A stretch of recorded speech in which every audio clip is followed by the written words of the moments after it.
Hello again, and welcome to the Master's Voice. I am Celestial, and you are welcome to this channel. To old and new subscribers alike, you're very welcome. If you are a new subscriber, I would like to point you toward the podcast option. It's really the better option for somebody who's only been here for a few weeks.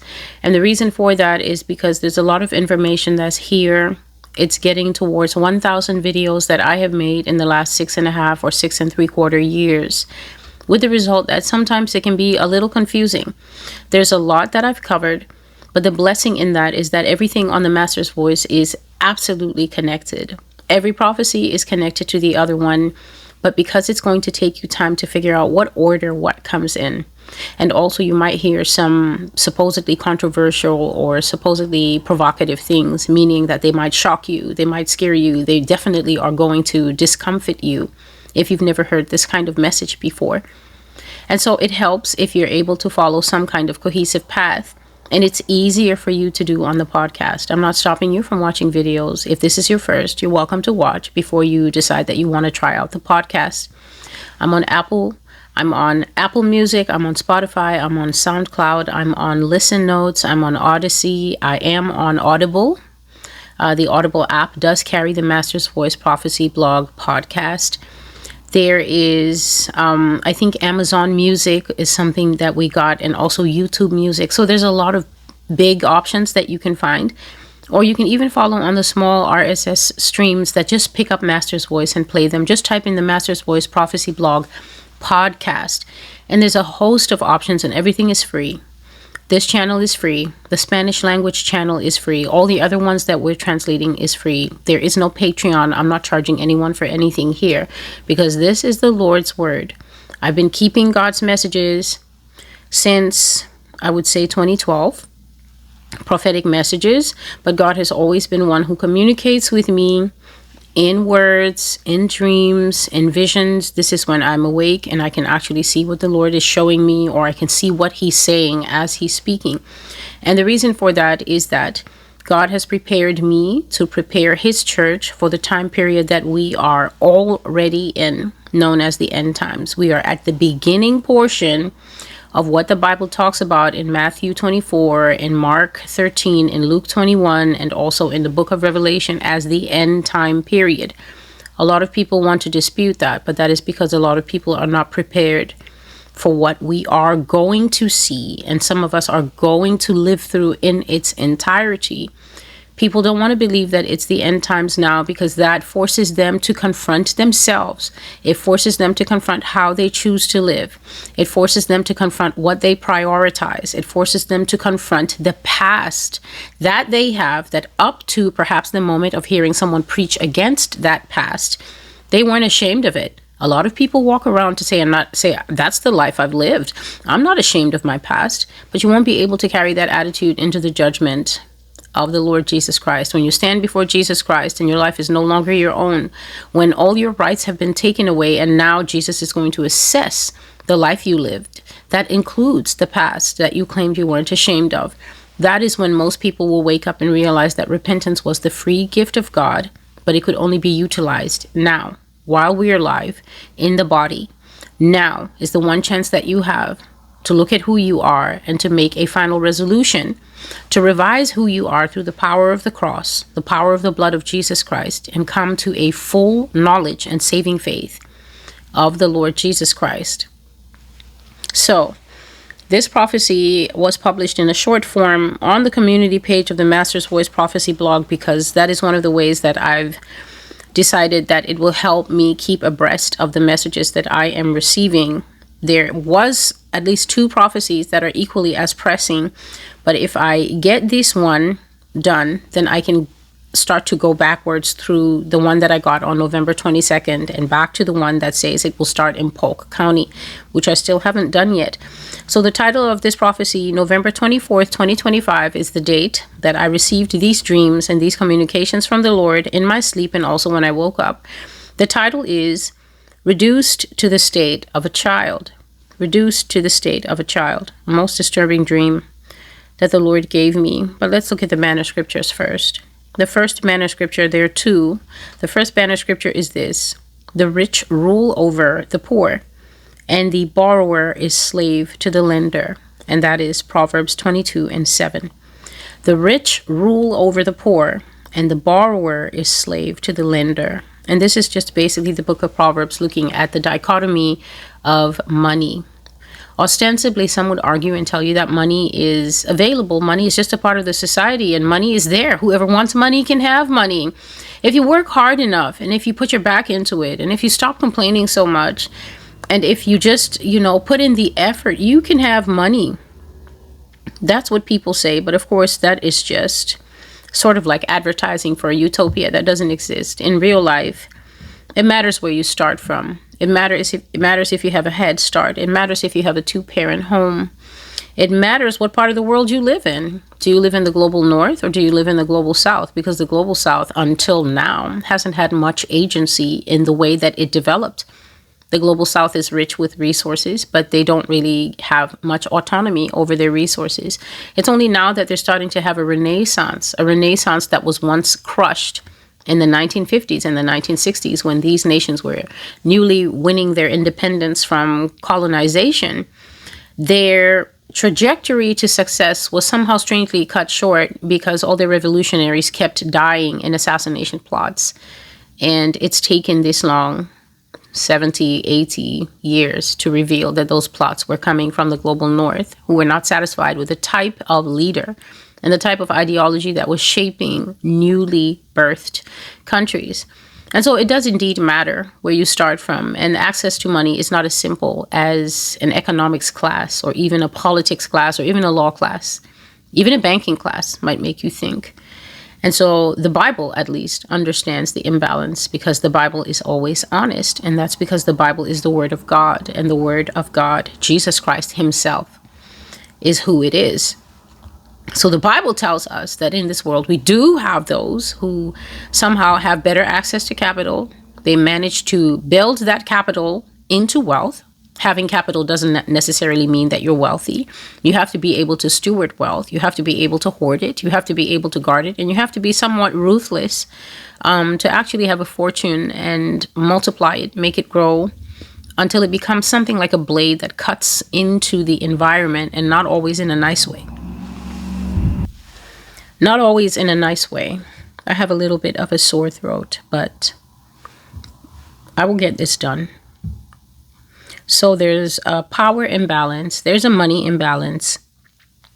And the one who needs to borrow money is the one who ends up as the slave, it says, to the one that he needs to borrow money from. So if you have to assign places, automatically rich and poor means poor, borrower, rich, lender. And that's what Proverbs 22:7 has to say. The second verse is Genesis 47:15. And when money failed in the land of Egypt and in the land of Canaan, all the Egyptians came unto Joseph and said, Give us bread, for why should we die in your presence? For the money faileth. So this is during the time when Egypt is starting to go down as part of a prophecy that the Lord has graciously allowed Joseph, who lives in Egypt at that time and has been having a very difficult life up to that point, being falsely accused, serving a prison sentence, wanting to be remembered by God, but somehow is still being overlooked. God was preserving the life of Joseph for, as it says in Esther's time, for such a time as this. And so Joseph is released from prison, and because he is able to interpret the king's prophetic dream, which says that there will be 7 years of plenty and then 7 years of a very severe, almost killing famine. Joseph is given the idea by God sovereignly that they should build silos, storage silos in every city, and then they should store up during the good years, meaning everyone can eat as much as they want, but all the farmers, the government is buying up all the surplus from the farmers. The government is farming itself. To store up. And so in that time, obviously, if you're involved in agriculture and things like that, then you become very wealthy because you're selling your excess corn, you're selling your excess millet, barley, sorghum, all of that, wheat, to the government. But now the time comes when we see something curious. The Bible is such a wonderful book because it was talking about what economic downturn and what basically the crash of an economy looks like. It's just that people haven't been reading the Bible really below the surface. So they will tell you the story of Joseph, and they will always talk about how Joseph triumphed. He triumphed. But there's very important things, food here, that we need for the end times. And the pastors have simply not been teaching it. But back in 2019, Yah was showing me all these things and showing me, can you see that there is so much economic policy in the Bible? It just so happens it's something I studied. And so it was very wonderful the way that he was showing me these things from the book of Genesis. And one of these things is how the story of Joseph in Egypt at the time that the entire economy crashed because of what God was doing, it's exactly something that's going to happen to the United States of America. America is going to have an absolute, total, not heart arrhythmia, not just irregular heartbeat. America is going to have a total failure. The heart is going to flatline. The American economy is going to absolutely die. The American economy is going to absolutely crash, as in the whole thing will be obliterated off the books. All money, all wealth, all everything. It's not just going to be that the rich are going to have their moment where they can keep looting the economy. Those prophecies have already been in play because they started since 2019, 2018, and they've already been in play, where I was talking about how the American people will become progressively poorer because their bills would become progressively larger while their salaries would stay the same.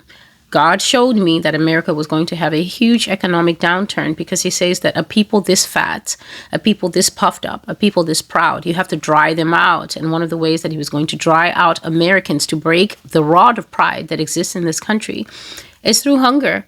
It's through attacking the agricultural sector. God said that the animals were going to die. He said that the crops were going to diminish. I covered all these things as some of my very earliest prophecies, that America would have bad yield after bad yield, that she would start to come down in the rankings. She would reach a point basically where she can't feed her own population, and we would start importing food. And still that wouldn't be able to patch up the economy because the money was going to become like socks where the elastic band doesn't work anymore. You know, you need the elastic in your socks to keep them up. When you have them for a long time, then they just slide down your ankles and they're baggy at the bottom. And that was what Yah said would happen to the American economy. So right now the economy is the worst it's ever been. I was looking at some numbers, and one of the numbers that they were showing is that Americans can barely afford anything anymore, to the point that when they were polling people, 84% of Democrats said that they're severely struggling with their daily needs, and 59% of Republicans agreed, and that is over a majority. So if you get the majority of Republicans agreeing with the majority of Democrats, then this is a first time that the country is becoming united over the fact that it can't meet its financial obligations day to day. And the national debt is ballooned. It is massive. And so in the situation with Joseph buys up all the grain and the farmers wax fat. They get very wealthy. They're in an economic upturn. But then the nation has been warned prophetically that everything is going to shift. And because the dreams are repeated by God, this means that they can't be escaped. And so the time comes, this prophecy has been sent, and the famine now locks in. And people are coming and they're buying grain from Joseph, but that is now a reversal of the economic transfer. In the beginning, the state bought the grain because the state had a project. I'm going to store up food so that we don't all starve to death because I'm the state. And should there not be food in the dry years, these people obviously are going to stage a riot. For the first time ever, they're going to forget that Pharaoh is supposedly God. They're going to storm the steps of the palace and string us all up, because that's what people faced with famine do. They always blame the government, and it is the government's job to make sure that the economy is always healthy enough that there is food for everybody, not just the rich who are the lenders. The poor who are the borrowers also must eat.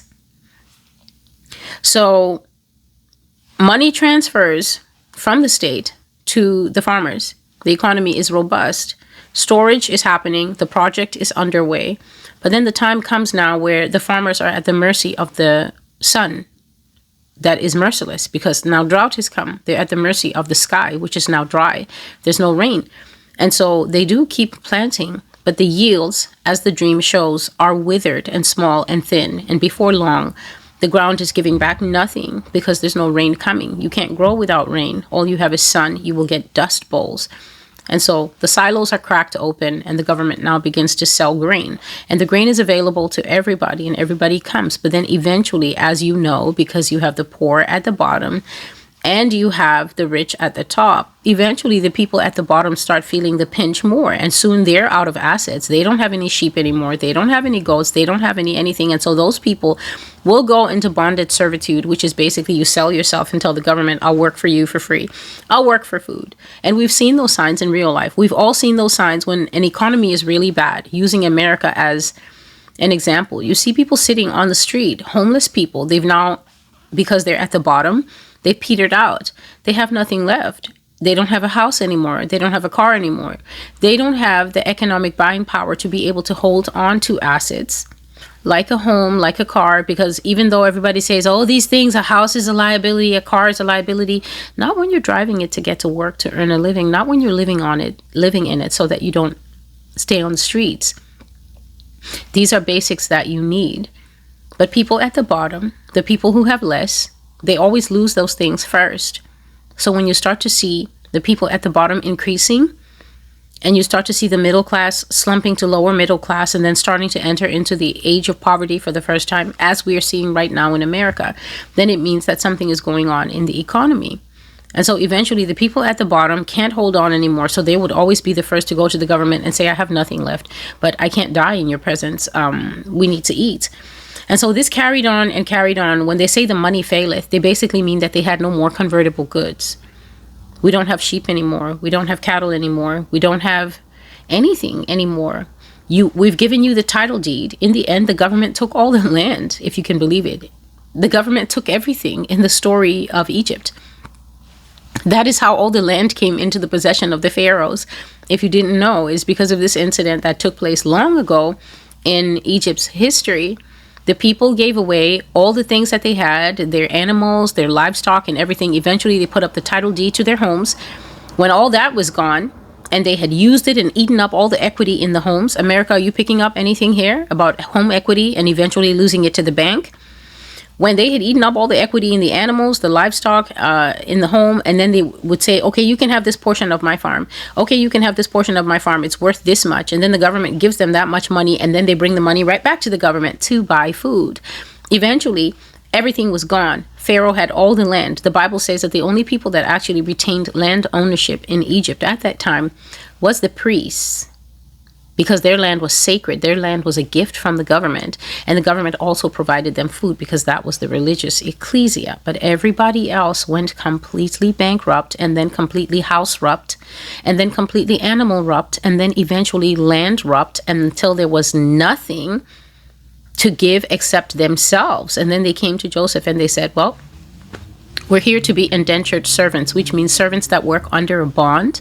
You feed us through this, and then when things go to normal, I guess we'll have to work off our debt. When the rain comes back, we'll be able to have crops, and then we will have to work off our debt. And so that's what it means when it says the money faileth. It means that extraordinary time in a nation's economic story, a nation's economic journey, where money ceases to have any value because the things that money purchases become so dear, becomes so costly, that money, which is supposed to be able to cover all costs, cannot cover it anymore. Food is basic for survival. And this story shows that God can crush a land and bring it so low that money is not able to answer the basic needs of life. And so the dream I had this morning, I dreamt that in America they took our bank accounts away. And it was so startling to me because the Lord kind of did this backward to forward to backward loop, whereby I didn't have all the details when I saw what happened. But then I went through the details, and then I ended up back at where the dream started. And so the dream just started where I was so upset in the bank. I was so mad in the bank, and I was having an interaction with a lady, a blonde lady that basically I'd never seen in our bank before, because I guess because of the placement of the bank that I use, because of the neighborhood, of the branch where I operate, everybody's just black there. It's in fact, it's a bank that's highly favored by people in the Afro-Caribbean community. And so I've never seen anyone from the head of the branch to anyone. But this day, this blonde lady was there, and the interaction with her did not go well at all. And I ended up paralyzed. I ended up frozen. I ended up basically lost for words. I ended up in the powerful surge of emotions because of what these people were telling me. And I could not respond because of the mix of shock, because of the mix of fear, because of the devastating feeling of loss that I did feel, and also because of rage that was pumping through my entire frame because of what happened to me in the bank. And so I dreamt that they took our bank accounts away without so much as a formal explanation to us as banking customers, without so much as a by your leave. By your leave is a polite British way of saying with your permission, please. So without any of that, without an official communication to us, without permission from us, buy-in from us, acknowledgement by us that this is okay, without involving us or even letting us know ahead of time that, hey, there's a change coming up, there's a shift coming up, our bank accounts became absorbed into the bank as part of their portfolio. And these bank accounts became no longer ours to control and deal with. And it happened just like that. Money flew away from our control, and we just didn't have it anymore.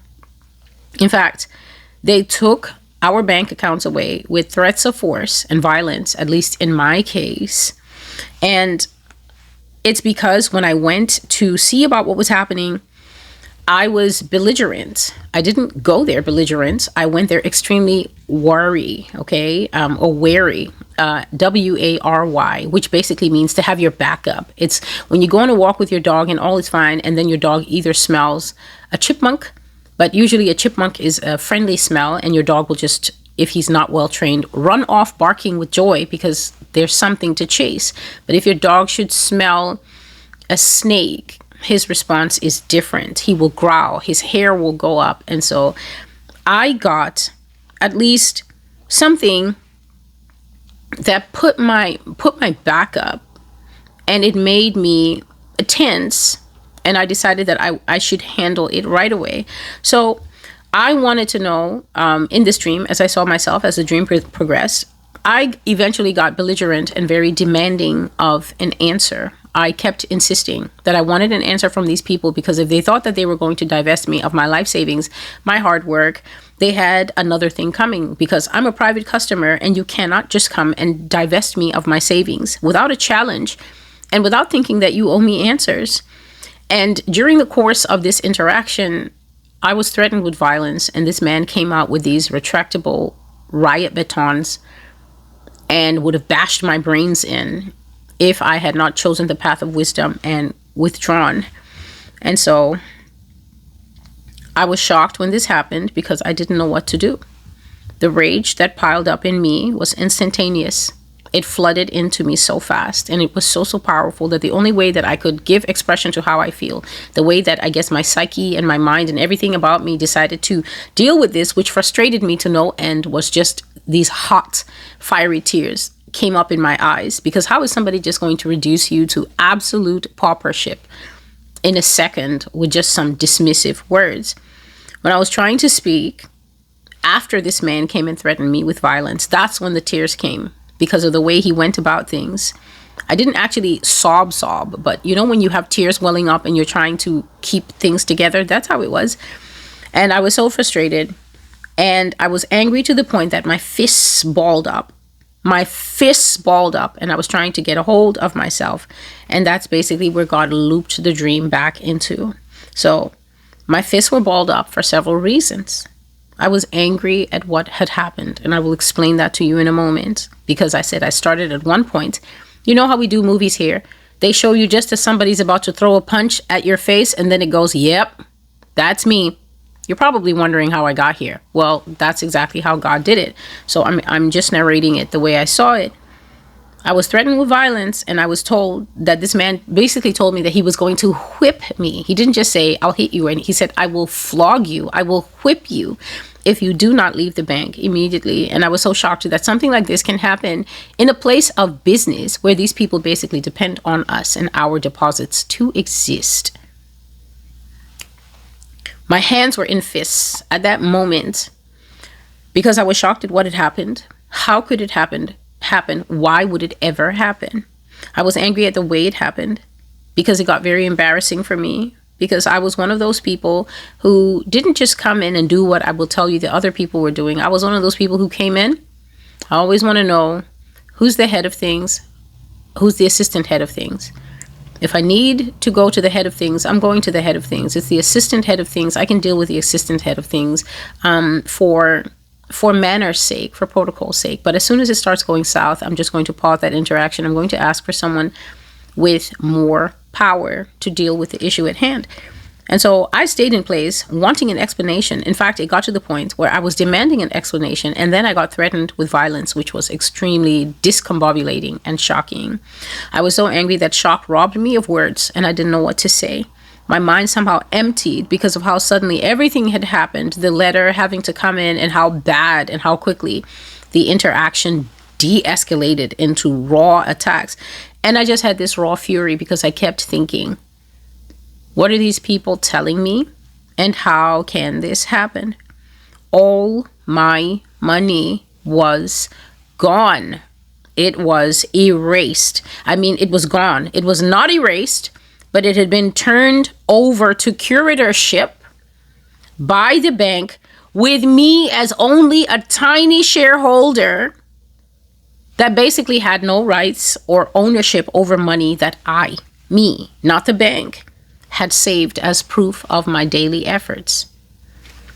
I was dumbfounded by what they were telling me, but then for some huge guy to appear and tell me that he's going to whip me after this person who has been talking to me, the blonde lady, has been talking to me and telling me things that don't make sense. I'm telling you, the impact was so great that this huge ball of rage formed in my chest.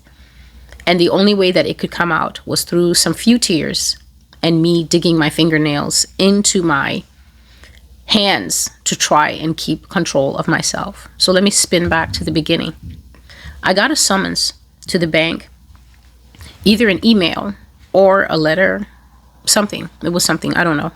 Definitely not a text message, because this was something that I could read. And immediately as I was reading it, here's the thing that happened. This sense came in me that this communication is bad, but I don't know how I got there, because the communication said nothing or next to nothing. It was informative without exactly telling you what was it was informing you about. And so I can't say that, oh no, there was a clear warning in the email and that's why I've come in like this. There was a clear preamble and I saw where it was going, so that's why I'm coming in like this. No, it was so vague. It's not like they told us, dear customers, there's a big change coming. It's not like they told us, dear customers, in such a number of days, we're going to be shifting to a new system. And if you don't want to be impacted by it, that is, if you want to opt out, then you have until so-and-so date to do so.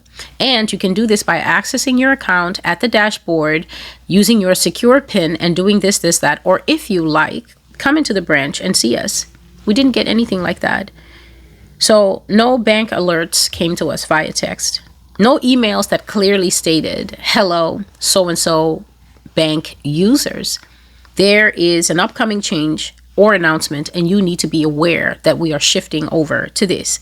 It's just one day, either an email or a letter. It definitely wasn't a text. It came. And there was something, like I said, about the way that this communication was posed.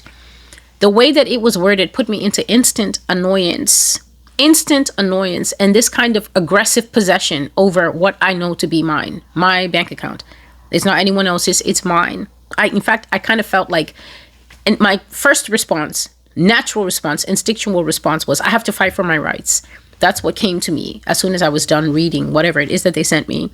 I felt this instant urge that I needed to fight for my rights, protect my rights, without even knowing what rights are these. What part of me is being impacted right now? What exactly are these people saying they're going to do?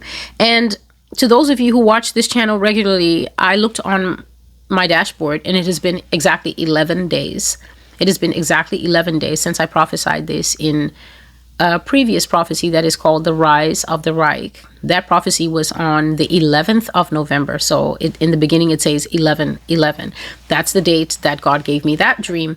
And in that dream, I received a letter from the bank telling me that if I didn't comply with certain changes by giving them certain information, my bank cards were going to become inactive, meaning that I would not be able to access my accounts either with the debit cards or online. They were basically going to freeze me out. So it was kind of a request for more information or something like that. And what Yah revealed in that dream is that the banks are going to receive a directive from the government, with the government saying, listen, we need a more micro approach. We have a macro view of who has each account, and we kind of have an idea based on what they file for taxes, what they're making, but there's a whole lot more fine detail that we're missing out here, and we're going to use you as a capture system, you the banks, to do that. Roll out a request for more information to the people, and if the people don't like it, guess what? Let them know that they have to comply with it or they can't use your services anymore. Now, you might think, oh, if my bank starts that, I'll just go to another bank. But all the banks were told to do that. The government wanted a more granular feel, meaning a more tiny, fine detail feel on who we are, on what we got up to. They wanted profiles that actually fleshed us out into more people that were more transparent, people that they could know. And Yah revealed it's because they wanted to have better profiles on us so they could feed it to AI. They wanted a clearer picture of us, to gaze through glass at us. And they used the bank to request that information, because if social media requests that information from you, you'll quit. There's actually not many places in life that the government can make an insistence that they want this information about you and you'll give it. If it's a money app you use and Cash App or PayPal starts asking too much, you'll quit them. You'll switch to something else that doesn't feel so invasive. If Mark Zuckerberg or TikTok or anybody else suddenly said, your TikTok account is frozen unless you give this, that, like Facebook started asking people, you need your driver's ID and this, that, and two-factor identification until you get locked. A lot of people get locked out of the account. A lot of people purged right off it. There was a massive purge of people from Facebook, I think, in 2023. And there was a massive purge of people off of PayPal in 2022 when they started losing their minds and talking about, oh, if we see that you have divisive content on social media, we will stop you using our app. And some people are like, guess what? Don't threaten me with a good time. I'm going to stop just because you guys are insane and you don't know about the First Amendment. They lost a ton of people and they had to roll back that rule quick. But many people stood on business and didn't go back to that, to teach them a lesson. And so I had this identical thing about the banks just 11 days ago. But this one was not as clear as that one. In that other one, I understood about the letter. And I said I was walking through the house, talking with my mom just behind her. She was doing chores. And I was talking to her and asking her, Mom, what do you think my rights are here?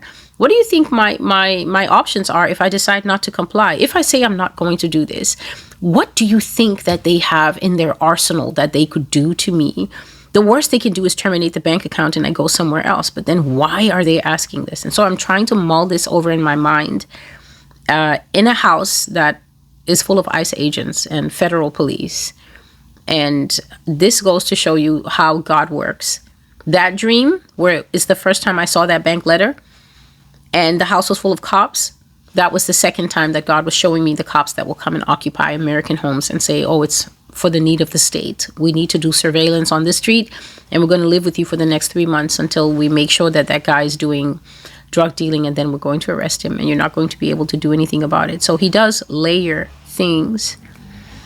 So no warning about a big change, no warning of what the change is, just this amorphous kind of misty letter that you can't tell what is happening. But if you have a good instinct, if you have discernment, you can feel that it's not leaning positively. And I got instinctively protective of my bank account. And I thought better to nip this in the bud sooner than later. So I woke up early and I decided that I was going to respond to this thing. and I'm going to be there tomorrow to sort this out. So I wake up early and I put on a full suit to show that nobody's playing with anybody here. I put on a full navy blue suit, navy blue everything from top to foot. Take my case and take every single conceivable piece of paper that I know either directly relates to my bank account or peripherally relates to the bank account, such as, recent tax returns filed, that kind of thing. And I go over to the bank thinking that it's just an isolated incident between the bank and Celestial. Maybe I've just got this letter. You don't go over there thinking that everybody has it, only to get there and find the bank pretty full, more than half full. And the general area of the bank where there's supposed to be lines, the lines, and some banks actually have a little divider so people can stand neatly in the lines going directly to the tellers. But these dividers have been removed, and almost there's this like a ballroom space that has been cleared. And people are not actually standing at the windows doing business with the tellers. I don't see anyone doing business with the tellers. Instead, the tellers have come out and they're carrying tablets and they're working with people just to say, you, sir, do you have a moment? And they're working with people and they're speaking in muted tones. And they're showing people something on the tablet and explaining it to them. Now, it's all ages, but I can't help but notice that there's a lot of older people who would either be about to retire or absolute retirement age. So about late 50s, 60s, and definitely a few over 70. There's a lot of older people there, but all age groups, because I'm seeing students, I'm seeing people having backpacks, I'm seeing working people like myself. All age groups are represented. And I'm picking up that, people have come in and I don't see any actual normal business of the day going on. So people have come in, maybe they're all here for the same thing as me, but something in me is not going over there to find out nothing on no tablet. That's not how we're doing it today. That's not why I woke up and came to the bank. I need to speak to someone directly. First of all, about what I perceive to be a tone in this email. I need to know why I got this email or this letter in the first place. And so I'm looking at the general milling, and the people are looking confused. The people are looking confused, and the bank people, when they go over something and they're just trying to show you this and that, and it could be because you're working with older people, but they're trying to get enough staff to deal with whoever's there. And then other people are standing around holding their bag, probably assuming the same thing, that I don't know what that person is doing on that tablet, but when it's done, I have something to ask. And so I look around and I ask for a manager. And this blonde lady that I've never seen before, okay, she comes out and she meets me and she says, hello. And she already knows my name. She greets me and she says, hello, how are you? And she's trying to do pleasantries, but I want to get straight to the core of the matter. And so I replied honestly, and I said, actually, I'm not good. I'm not doing good at all today. I got this communication from you guys. And to start off, I really don't like the tone of the letter that you guys have sent me, because to be fair, it doesn't say much to me. It doesn't say much on the face of it, but to me, I'm perceiving that it seems too restrictive, and it's also too presumptive. It's almost as if you guys, what I'm getting from this is that it feels like you guys feel that you can just take steps on my bank account without telling me, or without even asking me if the steps you want to take are something that I wish to participate in or be opted into, and give my permission, or to give at least an acknowledgement that you can do this, and you have just gone ahead and done it or are about to do this without involving me to the correct depth that I feel I should be involved.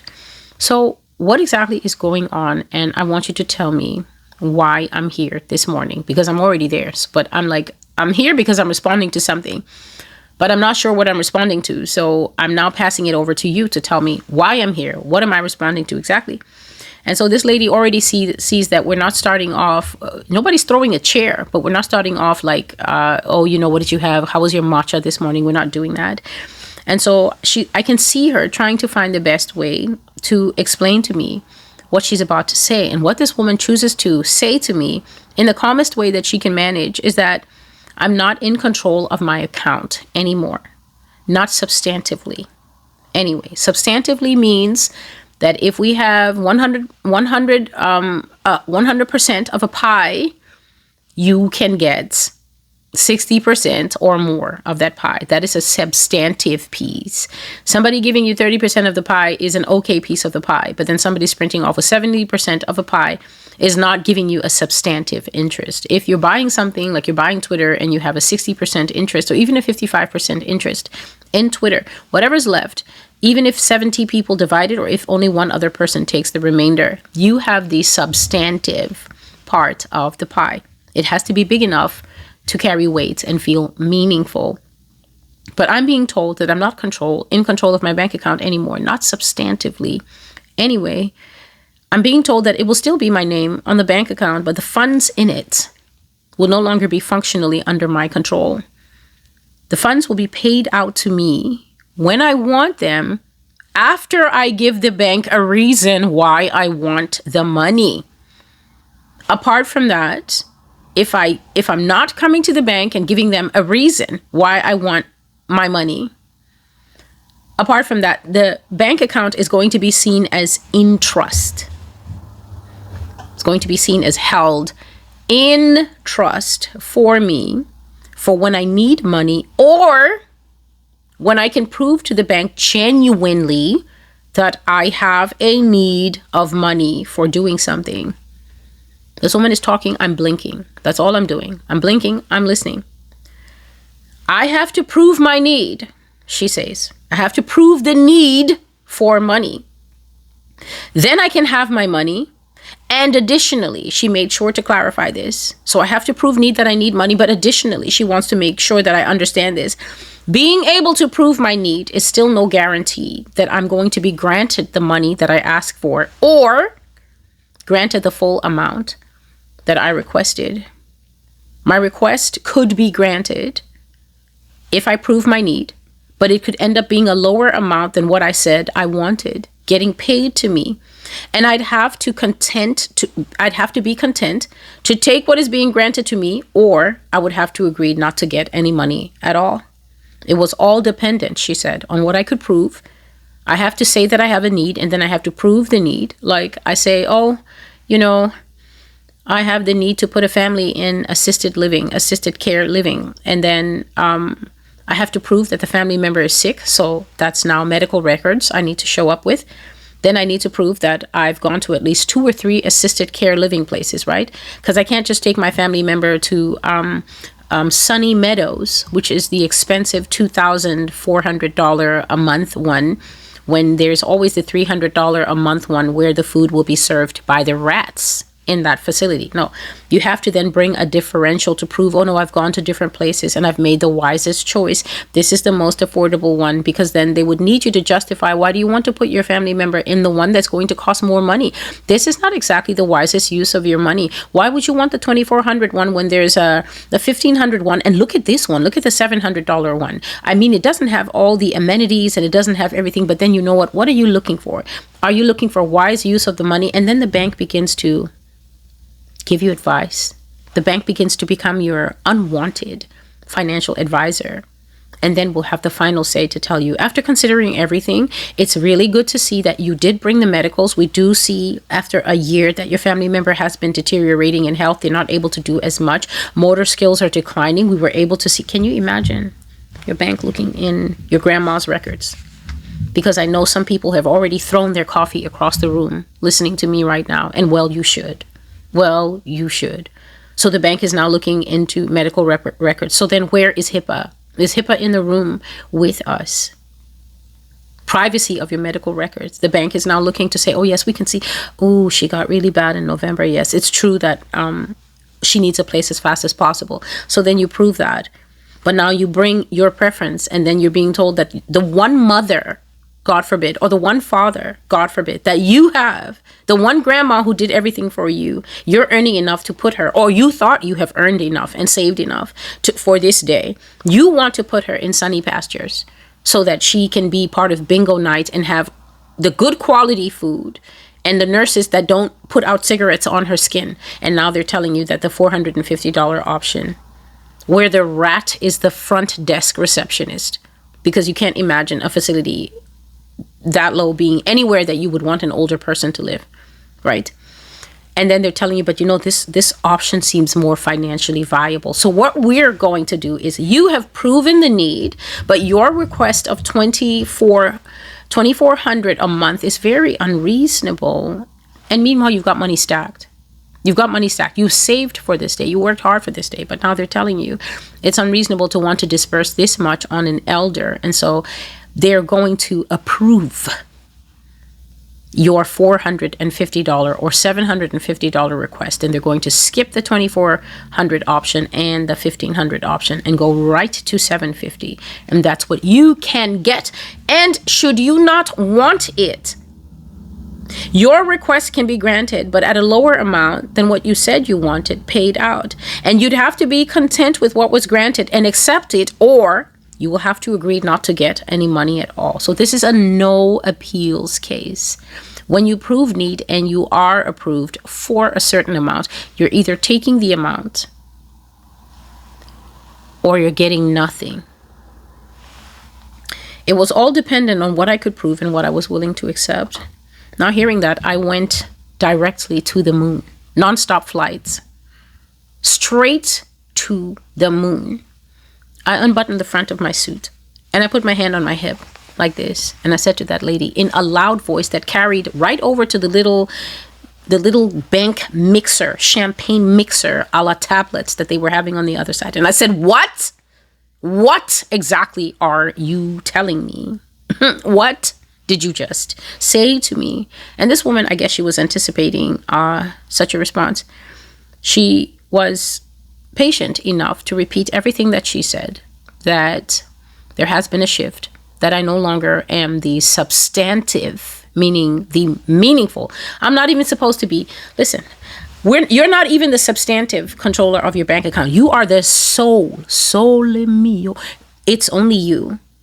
If it's a single person account, if it's not a joint account, married people or whatever, if it's not a curator account where you're managing it for a family member who is no longer able to manage it themselves and they've signed the power of attorney so that you can take over and control that money for them. If it's not a case like that, it is solely you on your bank account. It's your name on the cards. It's your name on the bank account. It's your name and signature that brought that little printout that they handed to you that the majority of people never read when they open a bank account for the first time. So it's only supposed to be you. And now someone is telling you a second time, she's repeating it for me like I'm slow, that I'm no longer the substantive controller of my bank account, that now my money is being held in trust for me. And now we're moving to a situation where I prove need. I make a request, then I prove need. Then they assess it. Then they approve need based on what I've brought to them or deny it. That possibility is still there. You might not even get anything approved. They might tell you that, I think that you should take more time off work and look after your family member at home. It's cheaper for you. So we will not be approving this disbursement at all. Your request is denied. Your own money. Please hear me. This lady is repeating all of this to me. Needs-based use of my account. My account is not exactly suspended. No, don't worry. The money isn't erased. The money's still there. Your name's still on the account. It's still yours. It's just going to be now that the bank has a controlling interest and will pay out funds based on needs, proof, and approval.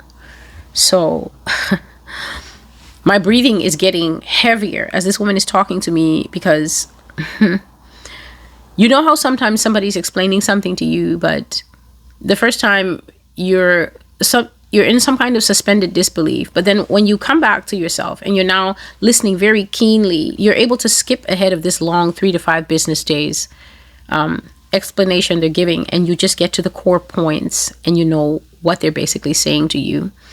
And when I got there, I said, "You're doing what?" And now my voice is peaking. I said, "You're doing what with my autonomy over my money?" Okay, we're finished. We are finished. Don't tell me anything more. I don't need to know what you all are smoking in here. I'd like to close my account today. No, don't tell me anything more, because now she wants to protest and say, "Oh, miss." And I'm like, no, don't tell me anything more. We're done here. I'm closing my account today. Don't tell me anything else. Close the account and bring the money either in cash. Bring the money to me, all of it, in cash. Failing that, write me a cashier's check, dated today, and leave it open for cash or deposit. I say to her, don't write me something that is like, sometimes they insist. If the amount is larger, they insist that, no, it's deposit only. You don't have the right to say that. A person has the right to clear out their bank account honestly. Before these banks started going without deodorant and really smelling themselves, you have the right to walk into the place that you bank for 25 years and tell them that you want everything in the account and you want them to bring the money to you now. It's only now that the banks are feeling a little brave because the government is on their side due to FICA.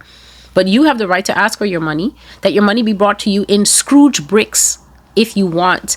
And then you have the right to wipe it all and put it into a double hefty. Hefty is a trash can, a trash bag brand to those who don't live here. A double hefty, right? Or a double glad bag. That's another one. It comes with very nice vanilla scenting, peach scenting, violet scenting, if that's what you like. And you scoop all that money into double because, you know, money has sharp edges. So one bag might tear, but 2 bags is how to get it done. You have the right to put your money on your back like Santa's toys and walk out into the street and get robbed by anyone you choose. If you want to, you have that right. But because of changes that have crept up on us in this world, you can't do that. Now the bank manager will look in your face with snoot, okay? Snootiness, a haughty expression, and tell you, we can't do that.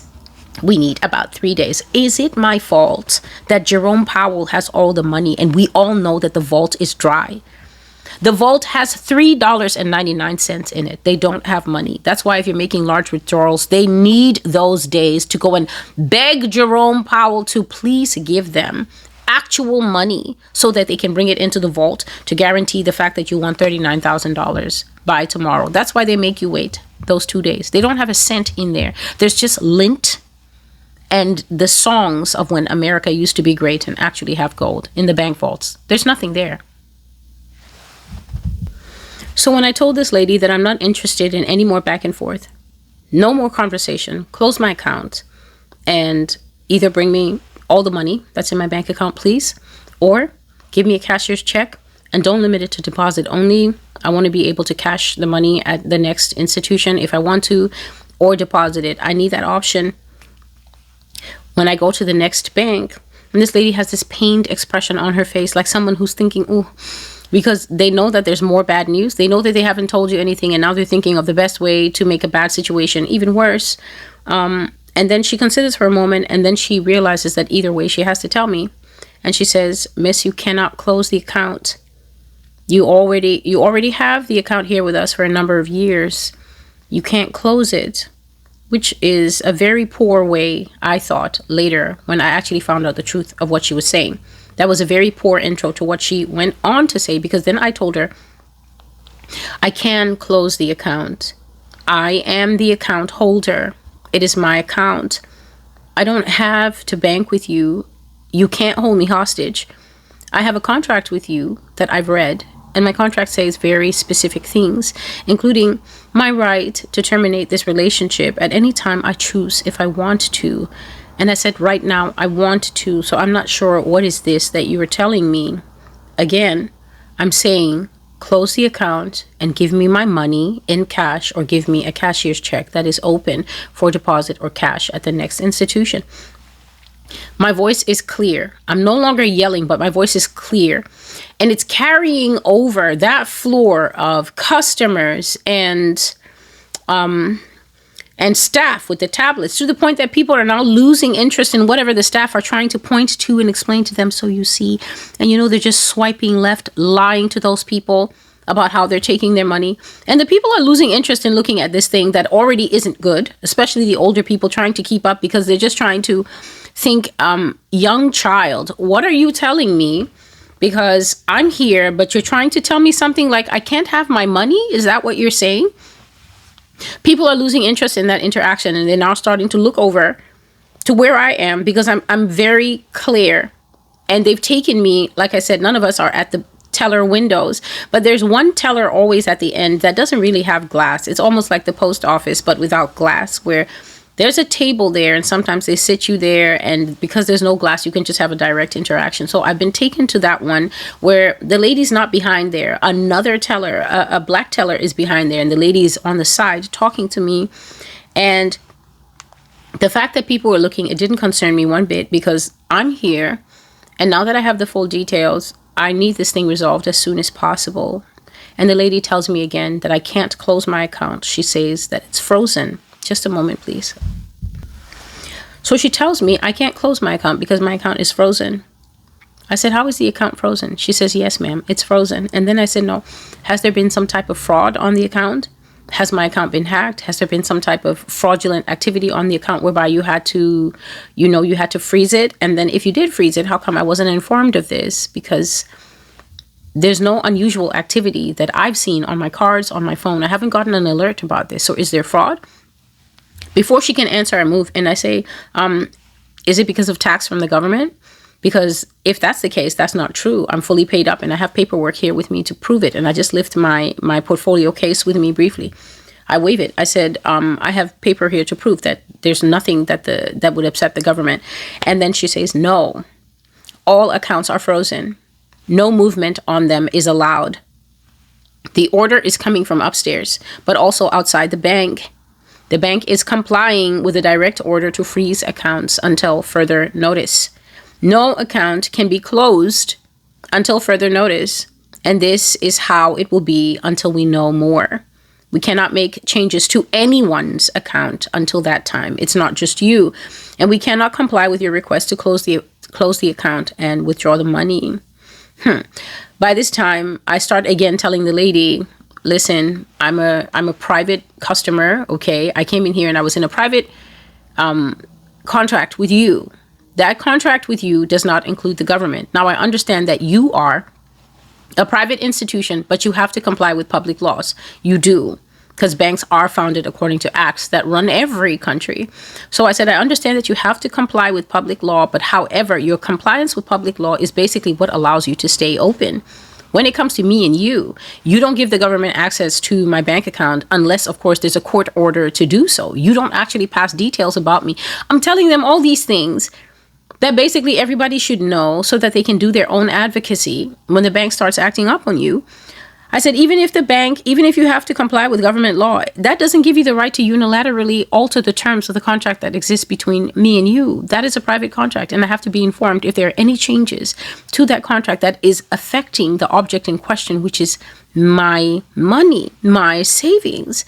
Now, I said, I need to see somebody else if you're not going to listen to me and if you will not take into consideration what I'm saying, because at the end of the day, I'm going to need my money.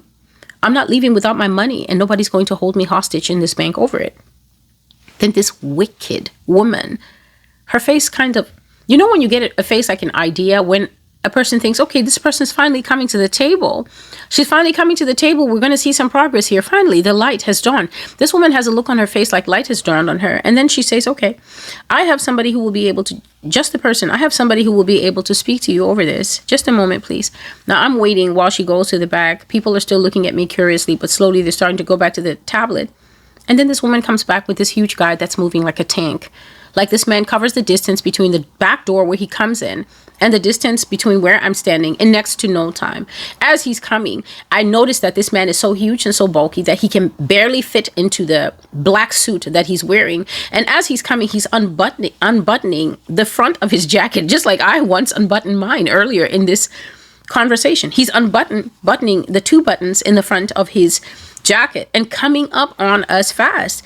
He's moving with such a quick, solid step that I can only think one thing in the time that it takes from the time that man appears at the door to make it to where I am. And I'm thinking, somehow, this man doesn't look like a banker. And then in a few steps, he makes it to where I am. And without saying good morning, without saying, hey, I've heard the situation, how can I help you? This man reaches under his suit jacket, round the back, and pulls out the shortened form about this long of what turns out to be a retractable riot baton with one beefy arm.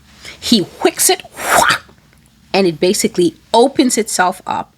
I've never seen those things in real life because I don't play riot baton games, so I've never been up to one. I've only seen them on the protests, in movies, on the news.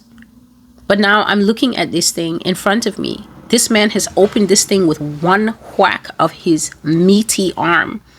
And when it's open, he raises it above his head, right over me. He's towering over me. And then he says, leave. And I don't even look at this man.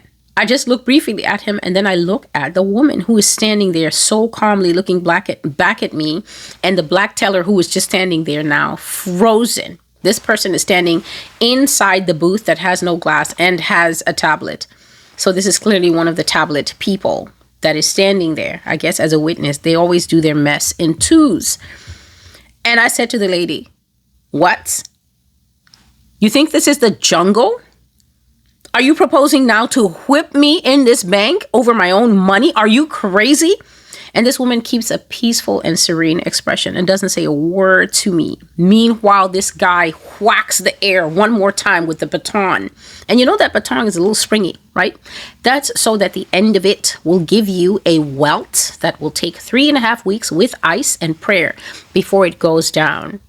That's why the end of those retractables are like this. It's meant to function exactly like the canes that they have in Thailand, but they won't break because they're made of rubber. So he whacks it in the air, and this time he bellows at me, leave, get out of here. Get out and do what she tells you to do before I whip you in front of everyone. Get out now. And that is how, when we cycle back to, yep, that's me. That's how we cycle back to me standing there, breathing hard, clenching my fists, devoid of what to say, and tears welling up in my eyes, while some huge baboon of a man is over me yelling, get out, get out, get out of the bank. And that man did not sound like he was from here. Literally, he sounded like this. Get out of the bank. Get out of the bank. That's how he sounded. And this is important. This is important because to those of you who still do not want to go to social media so that you stay abreast of the 22 billion changes that are happening in this country, I will give you a little bit of a heads up here, because if I don't mention it here, I might forget. I literally, because I still have another dream. I had 2 dreams back to back almost. Yes. Elon Musk has what we might call, that man, his spirit reminds me of a sprite. In no way am I advancing a theory that that man is a person. The jury's still out with me that that's an actual person that God made.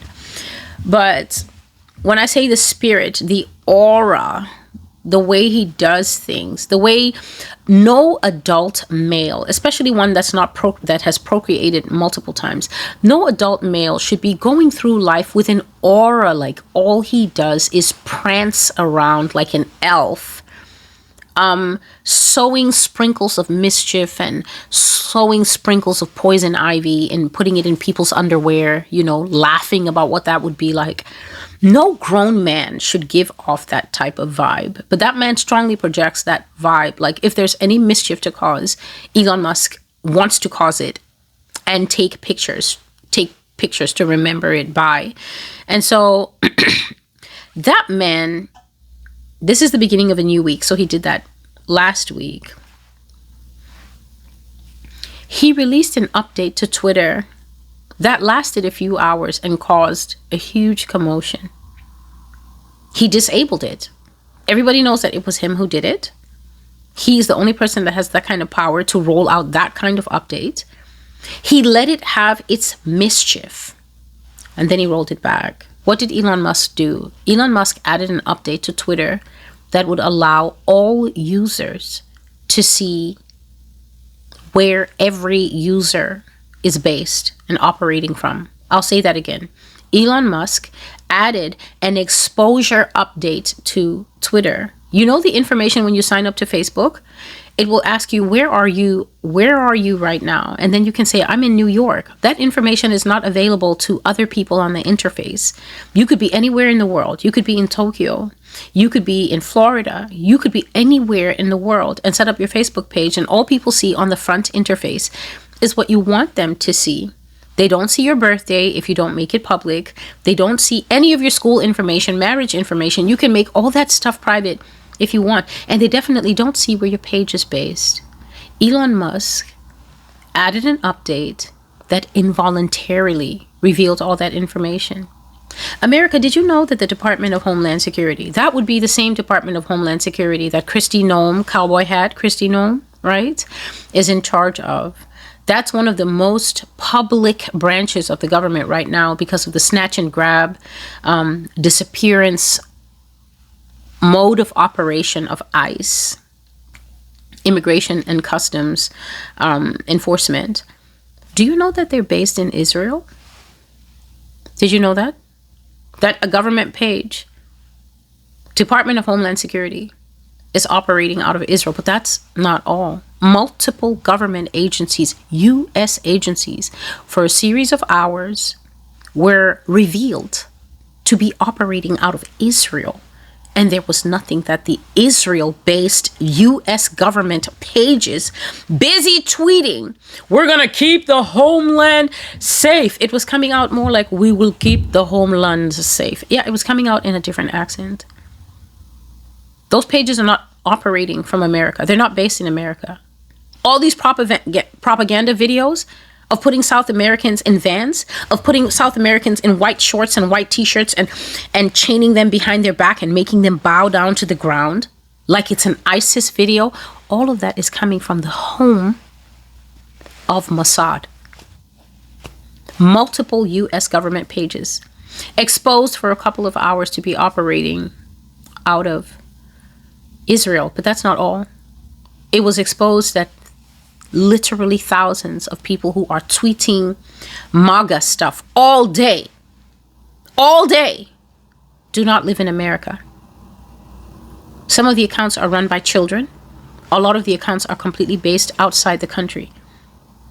The ones blasting white supremacy, make America great again, all the MAGA stuff that you want. For a few hours, this man, because this man lives for chaos. This man is what the black community calls messy.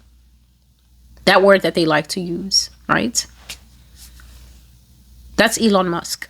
He loves to see a white tuxedo shirt. He loves to see a white gown and just throw some wine on it and watch the chaos unfold. A spoiler, a sprite. That is what he does. He rolled out an update that exposed to the whole country for a while where the beating hearts of law enforcement, racial profiling is coming from, and it's coming from Israel. That's not all. That's not all. Because this update was active, and you know the people on Twitter, all they do is drink Red Bull and expose. That is literally all they do. If the FBI is recruiting, that's where they need to go. And they need to stop getting people from colleges and MIT because they can't match Twitter people. Twitter people were able to find a ton of ICE agents and link to these ICE agents the fact that a lot of them, when you check their resumes, like when you find that they're based in Israel and then you go and check them out and you check their resumes, a ton of them only have one thing on their service record, and it's that they were in the IDF, Israel Defense Forces. No American history to speak of. That's why they wear that sock. And that's why sometimes no matter what you say to them, ICE doesn't say anything, because the accent will give them away, because they're coming fresh off of bombing people in Palestine, here to give American citizens some of that good, tender loving that has the Palestinians always getting their hostages back, crazy in the mind or dead, and all the internal organs out of the body. I just thought you need to know that. I just thought you need to know that some of the brutality isn't homegrown. It's imported. It's IDF grown. And I can just skip ahead in this part of the prophecy and tell you, when I woke up, the first thing I wanted to know from God is somebody actually going to beat me in the bank over money? Because I have no doubt that this is coming, because I've seen it twice. And I also have clips, very short ones. We're not doing 5 hours today. I have very short clips to play for you to prove to you that I've been talking about this for a very long time. Since my first prophecy on money that I can remember, at least the first one that was a full prophecy and everything like that, that was in 2018, and it's called Money Down the Drain. But as far back as 2015 and 2016, I said I would have these brief dreams and just see me and my family walking across the American landscape, just walking. And we're just walking with a big group of people. We're just pilgriming. We're just walking across America, because America's been messed up at that point. America's been bombed. America's been burnt. America's just like, little dust bunnies blowing. What are the big ones? They're called something. Escapes me now. It's not a dust bunny. It's the big one that goes in the wind in the westerns. And I said that we were walking. I would see us walking over Deutschmark. We were walking over the pound. We were walking over the US dollar. We were walking over different fiat currencies of the world, meaning the paper money. It was no longer needed. It was no longer necessary. So money wasn't useful anymore. And then as the years would go, I started seeing in the dream that we were even walking over pearls. We're walking over gold. We're walking over silver. And that is because when money goes, the people who have these assets, you can use them as a bridge for a while. But because I think it's the book of Isaiah that talks about the fact that they will throw their silver and gold out in the streets. It means that even the stuff where people are telling you gold is bullish right now, buy gold, stockpile silver, this is only transitional material for when actual money, when carrying money is taken away, when we go into the cashless society and things like that. Gold and silver will definitely still have value, but then we're going to come to a point where God says that, and because God says it, it's going to happen, where even these materials are going to be cast into the streets like refuse, meaning people will throw it out like trash, meaning that you can have a wheelbarrow of gold, the softest, the purest, 24K, and still a person who has bread, they will refuse to sell that bread to you, because everybody knows that the person gives you their bread and takes that gold, that person has just exchanged the last of their life and given you life, because the bread will keep you alive and they can't eat the gold, and they've just given themselves a death sentence.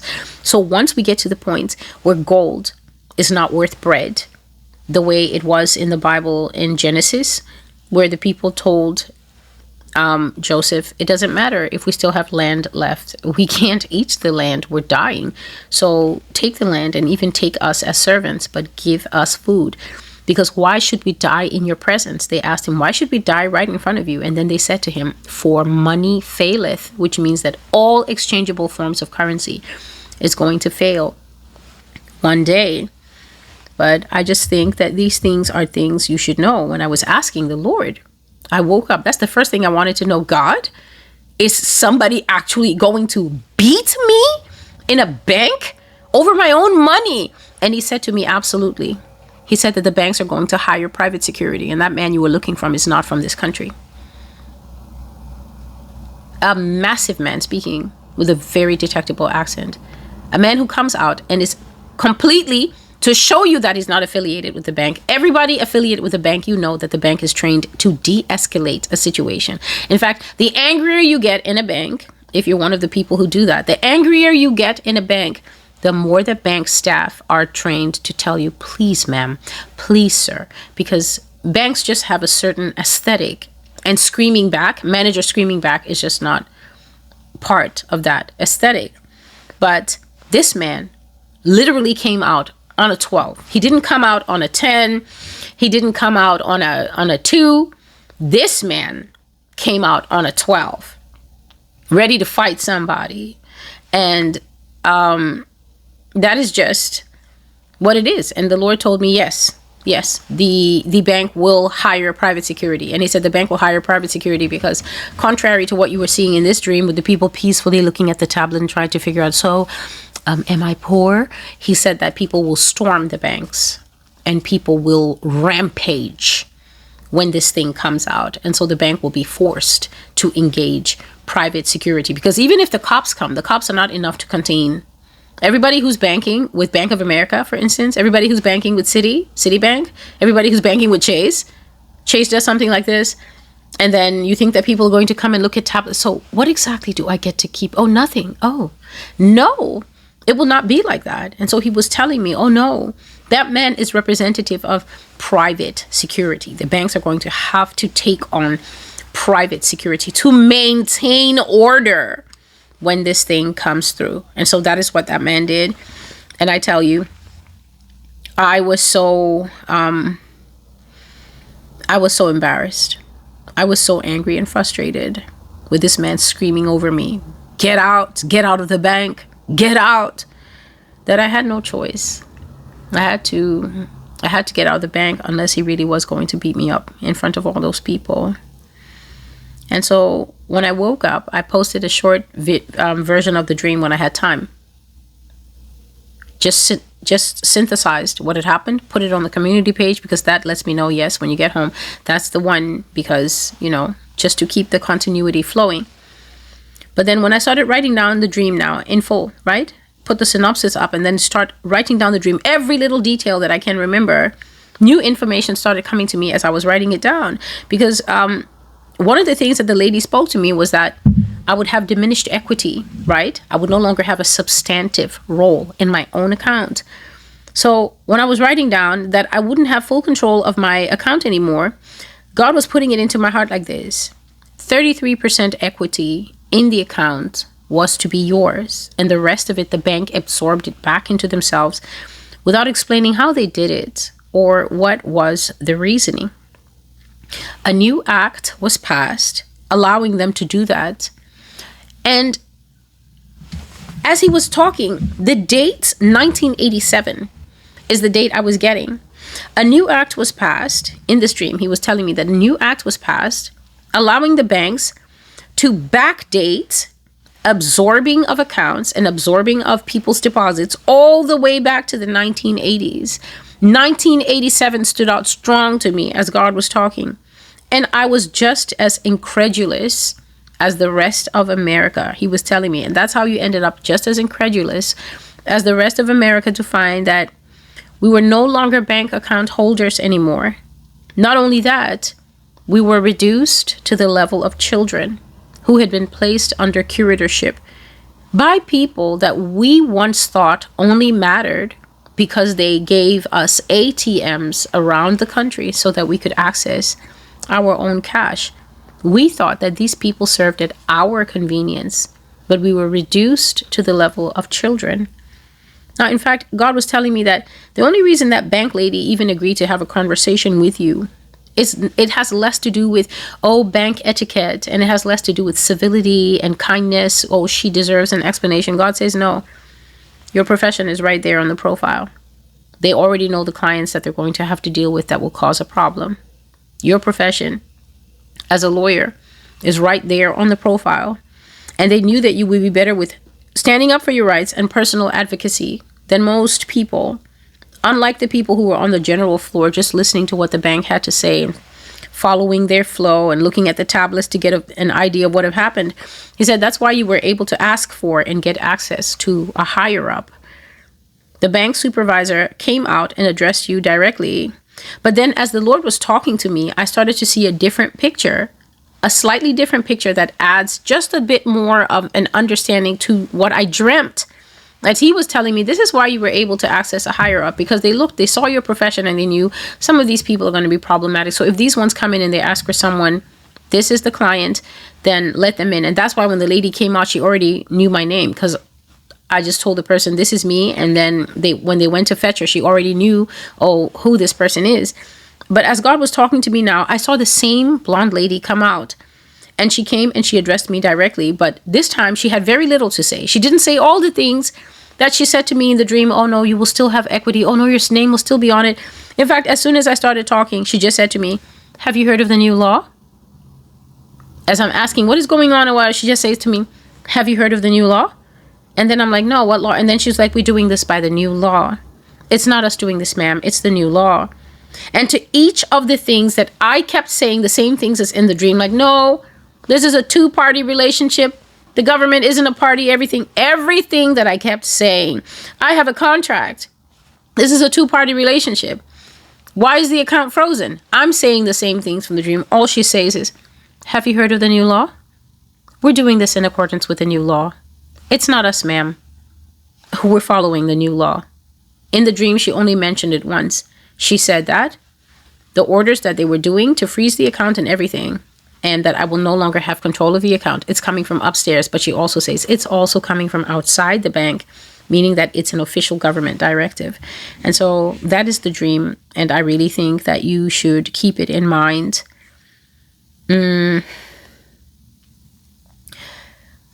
This kind of thing can be polarizing. This kind of thing can be paralyzing, because a person then wonders what to do. And I've seen a few people, just from the little snippet I posted, people already saying you have to take all the money out of the bank. And I've always wondered, if you take your money out of the bank and keep it at home, don't they come and pay you a visit? I've always wondered about that, because doesn't the bank snitch on you? For instance, if you have an older person, you're definitely going to have more money in there than some of us, or a Gen Z, right? So you've worked all your life. Maybe you're a cattle rancher. You must have hundreds of thousands of dollars, or even millions of dollars. How is a person going to take all that money out of the bank and keep it at home in sacks, right? And doesn't the government follow up on that and come and say that we have reason to believe? Because I have heard that the FBI loves doing raids on the homes of people that they find out have a lot of money at home, and then they tend to seize that money and call it money that cannot be explained away. There's something like that they seize large amounts of money, 50,000, something like that they seize it from the house, and you will never get it back. It goes into evidence and then it gets shared among them. You never get it back. So there is that. And all I have to say is that I've always said to you that no matter the prophecies you hear, the rest of the Bible is not erased. The gentleness of the Lord Jesus Christ, his faithful nature, the fact that he provides answers, it doesn't fail. Jesus doesn't fail. And so I've always told people here that as you hear these prophecies, you will pray by force. Absolutely and definitely. You will pray by force. No one will tell you that you need to fast. You will implement that fast by force until you press forth an answer from the Lord. Like the lady who kept going to the unjust judge. The Bible says that she kept going to him and saying, give me justice. It's the same picture of a persistent person. The Bible always tells us that if we don't faint, we will overcome. And so for some of these things, honestly, wisdom is needed. And that's because as I'm prophesying to you here, in no way am I telling you that this is the extent of my expertise and things like that. I don't know what would be done if the bank absorbed all the money. What I have seen, for instance, is that bank accounts in America, I think it's in The Nascent Rise of Coin, that movie, that dream that I had in 2023, that was kind of like a movie, because my neighbor woke up at 5 o'clock in the morning. She and her husband loaded up a trailer and fled. They basically fled this nice suburban area, and it turned out that they were multi-millionaires, and it turned out that the government knew they were multi-millionaires. They were running away with gold bullion. They were running away with silver coins. They were running away with gold bars. They were running away to the border. They weren't taking a flight. They were running away with a ton of riches in the car. But the thing is that when the lady came and told me, sweetheart, we're leaving, and I don't want you to stay here too long because I have a feeling that they'll be looking for you and that it will get dangerous for you. But Dave and I are leaving. And then she left. I said, immediately I started to hear this disembodied voice saying, Janet, so-and-so, fleeing in the car with gold bars and this and that. And then the voice was listing all their wealth. And I could hear the voice listing the wealth of other people who were fleeing. People fled with what they had, and then everything that they left, their houses, their golf clubs, their cufflinks with diamonds in them, the government swooped in and took all that stuff. And in that same dream, I was talking about the fact that I saw ATMs boarded up, go silent in America. And I said it started first with the banks closing branches. The banks started closing branches to make banking more and more inaccessible. And that is now happening in America. Banks are closing all over America so that in a town, instead of it having 5 ATMs to make it at least convenient, the bank closes all the ATMs and the extra branches and just has one main branch, now forcing the people to stand in long lines. They're conditioning us for the day that they will tell you, weren't you tired of spending 3 hours at the only branch in town? Sometimes the line is so long that people opt to drive across county lines. They opt to drive out of the city into another county to try and see if the banking there is easier. And the banks are doing this methodically because they want to wear us out. Now, once you think about the Bible verse saying that he will think to wear out the saints, this is what God has always been telling us. And this is what I've always been telling you, that if you don't develop the fruit of patience, you will throw your toys and you will suffer some kind of glandular and also spiritual exhaustion long before the actual competition begins. Always remember Gideon. When Gideon was going into battle, God told him different tests to weed out the men who were afraid, the men who were distracted, the men who were tired, who wouldn't be able. Gideon set 3 tests, and he ended up with a very small core group of men. The beast system is going to try and wear you out. This thing that happened with the SNAP benefits, that's all it is. The government simply squeezed to see who was starving. I bet you they were watching all the SNAP videos and laughing themselves sick, because these people own social media and they monitor it.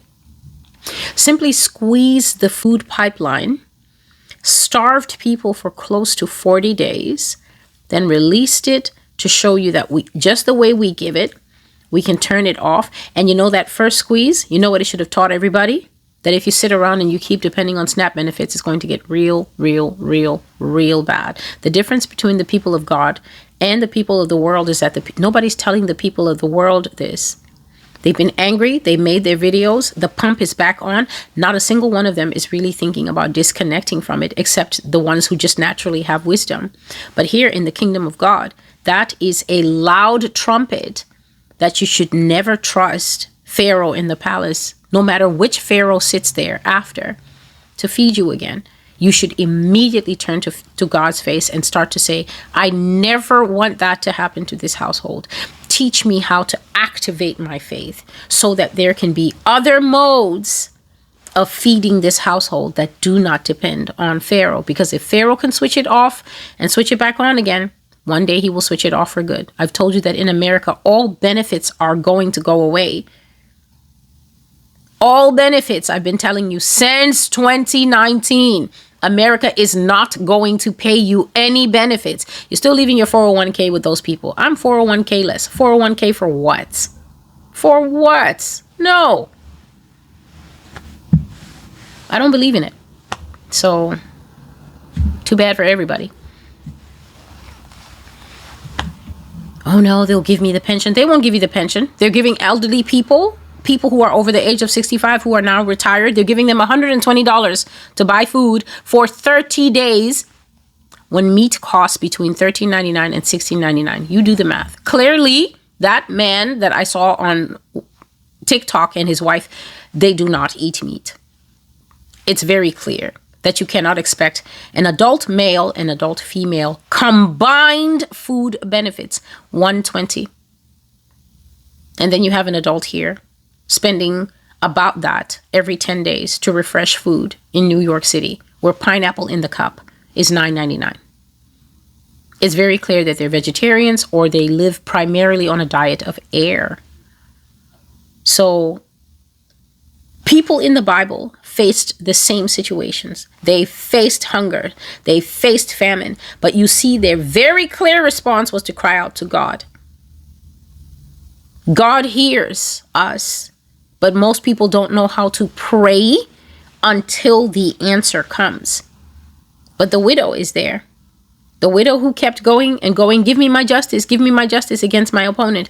Give me my justice against my adversary. She kept going until the Bible says that an unjust judge, a wicked judge, a crooked judge, a judge who doesn't care about a just outcome, doing the right thing. He said, you know what? This woman is going to wear me out with how she keeps coming. Let me give her her justice. And then he ruled rightly in her case. Why do you think Jesus put that story in there? Jesus put that story in there to let you know that if a wicked, crooked judge can do the right thing, do you think of your God less than that? Do you think of him taking care of you less than that? So this dream is just another tear in something that I have been talking about for many years, that the American banking system will completely collapse, that they're going to completely wipe out all the deposits. They will not be wiped out. They will be converted to something else, where I said there will be an interface and all the knobs, all the buttons that you usually use. Like, you open your banking app now, you see what's going on. You know somebody in need, you Zelle them some money, or somebody knows you're in need, they Zelle you some money. You've got complete control over that app. The time will come, you will have the app. You will be allowed to sign in. Not a single button will do anything. You will not Zelle money. You do not have the right to Zelle money.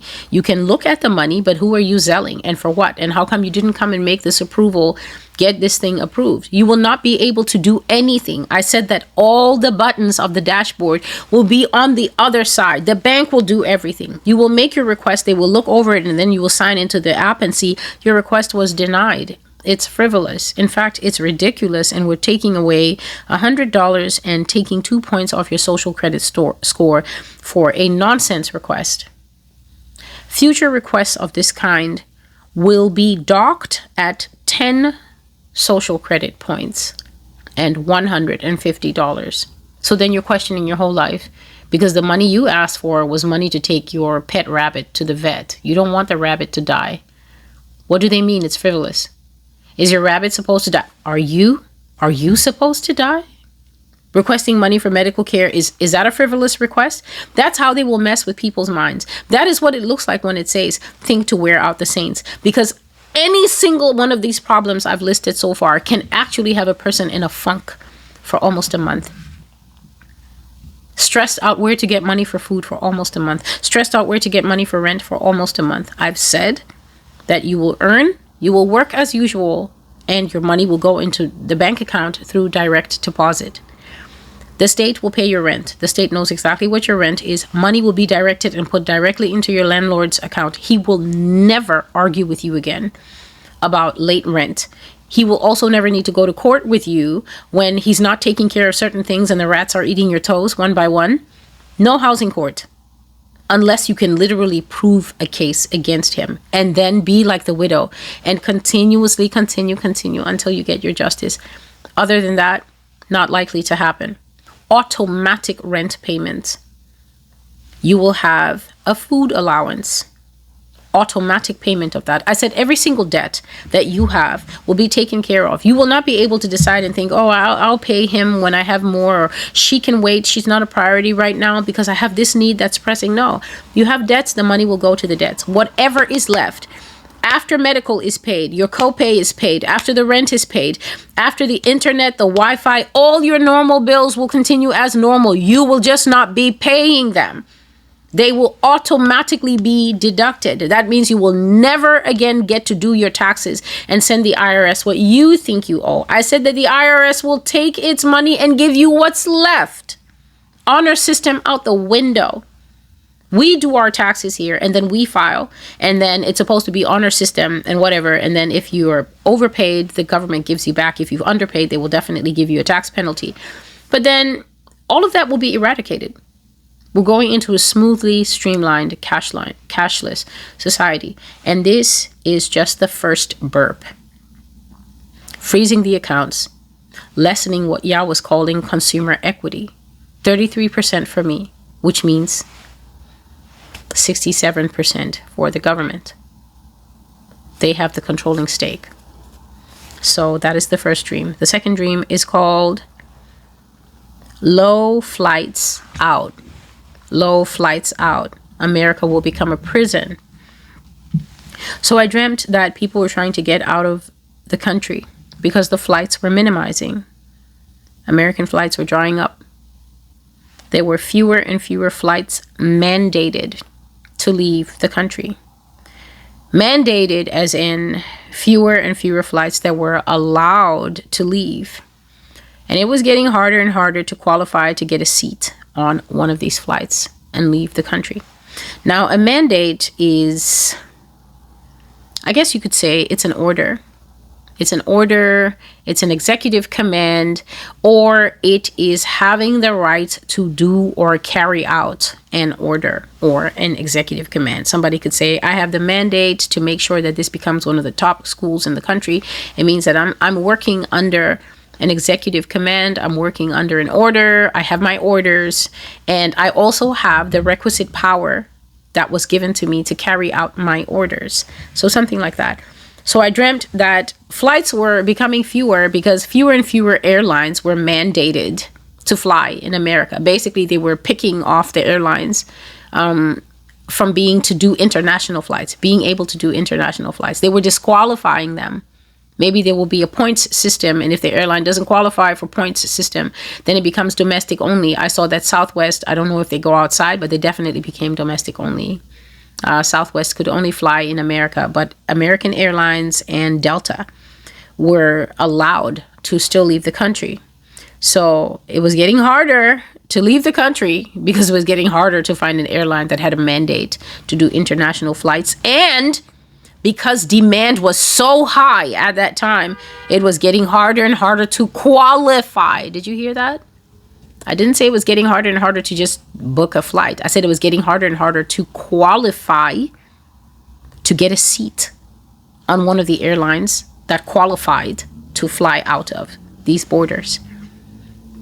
They were giving tickets by American Airlines. They were giving tickets whereby American Airlines was allowed to leave, and Delta also was allowed to collect flights. Southwest was still flying, but only within the country. The other two were allowed to do international.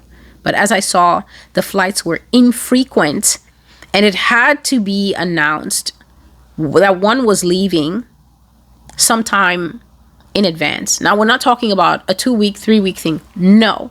What I was observing in my dream was basically something that I've only experienced one time when I wanted particular tickets to go and see a play on Broadway. Most plays on Broadway are open. A lot of them are running either all year or for 8 or 9 months or the year. Shortest run, maybe 6 months. There's plenty of time to get a ticket and go see it at your leisure. You can catch a matinee, an afternoon show, 2 o'clock, 1 o'clock in the afternoon. You can go to a 7 p.m. show 7 days a week. The cast is working. Only one time I wanted to see a play, and there was such a high demand for that play because it was a limited run that I was shocked to find what I will now describe to you.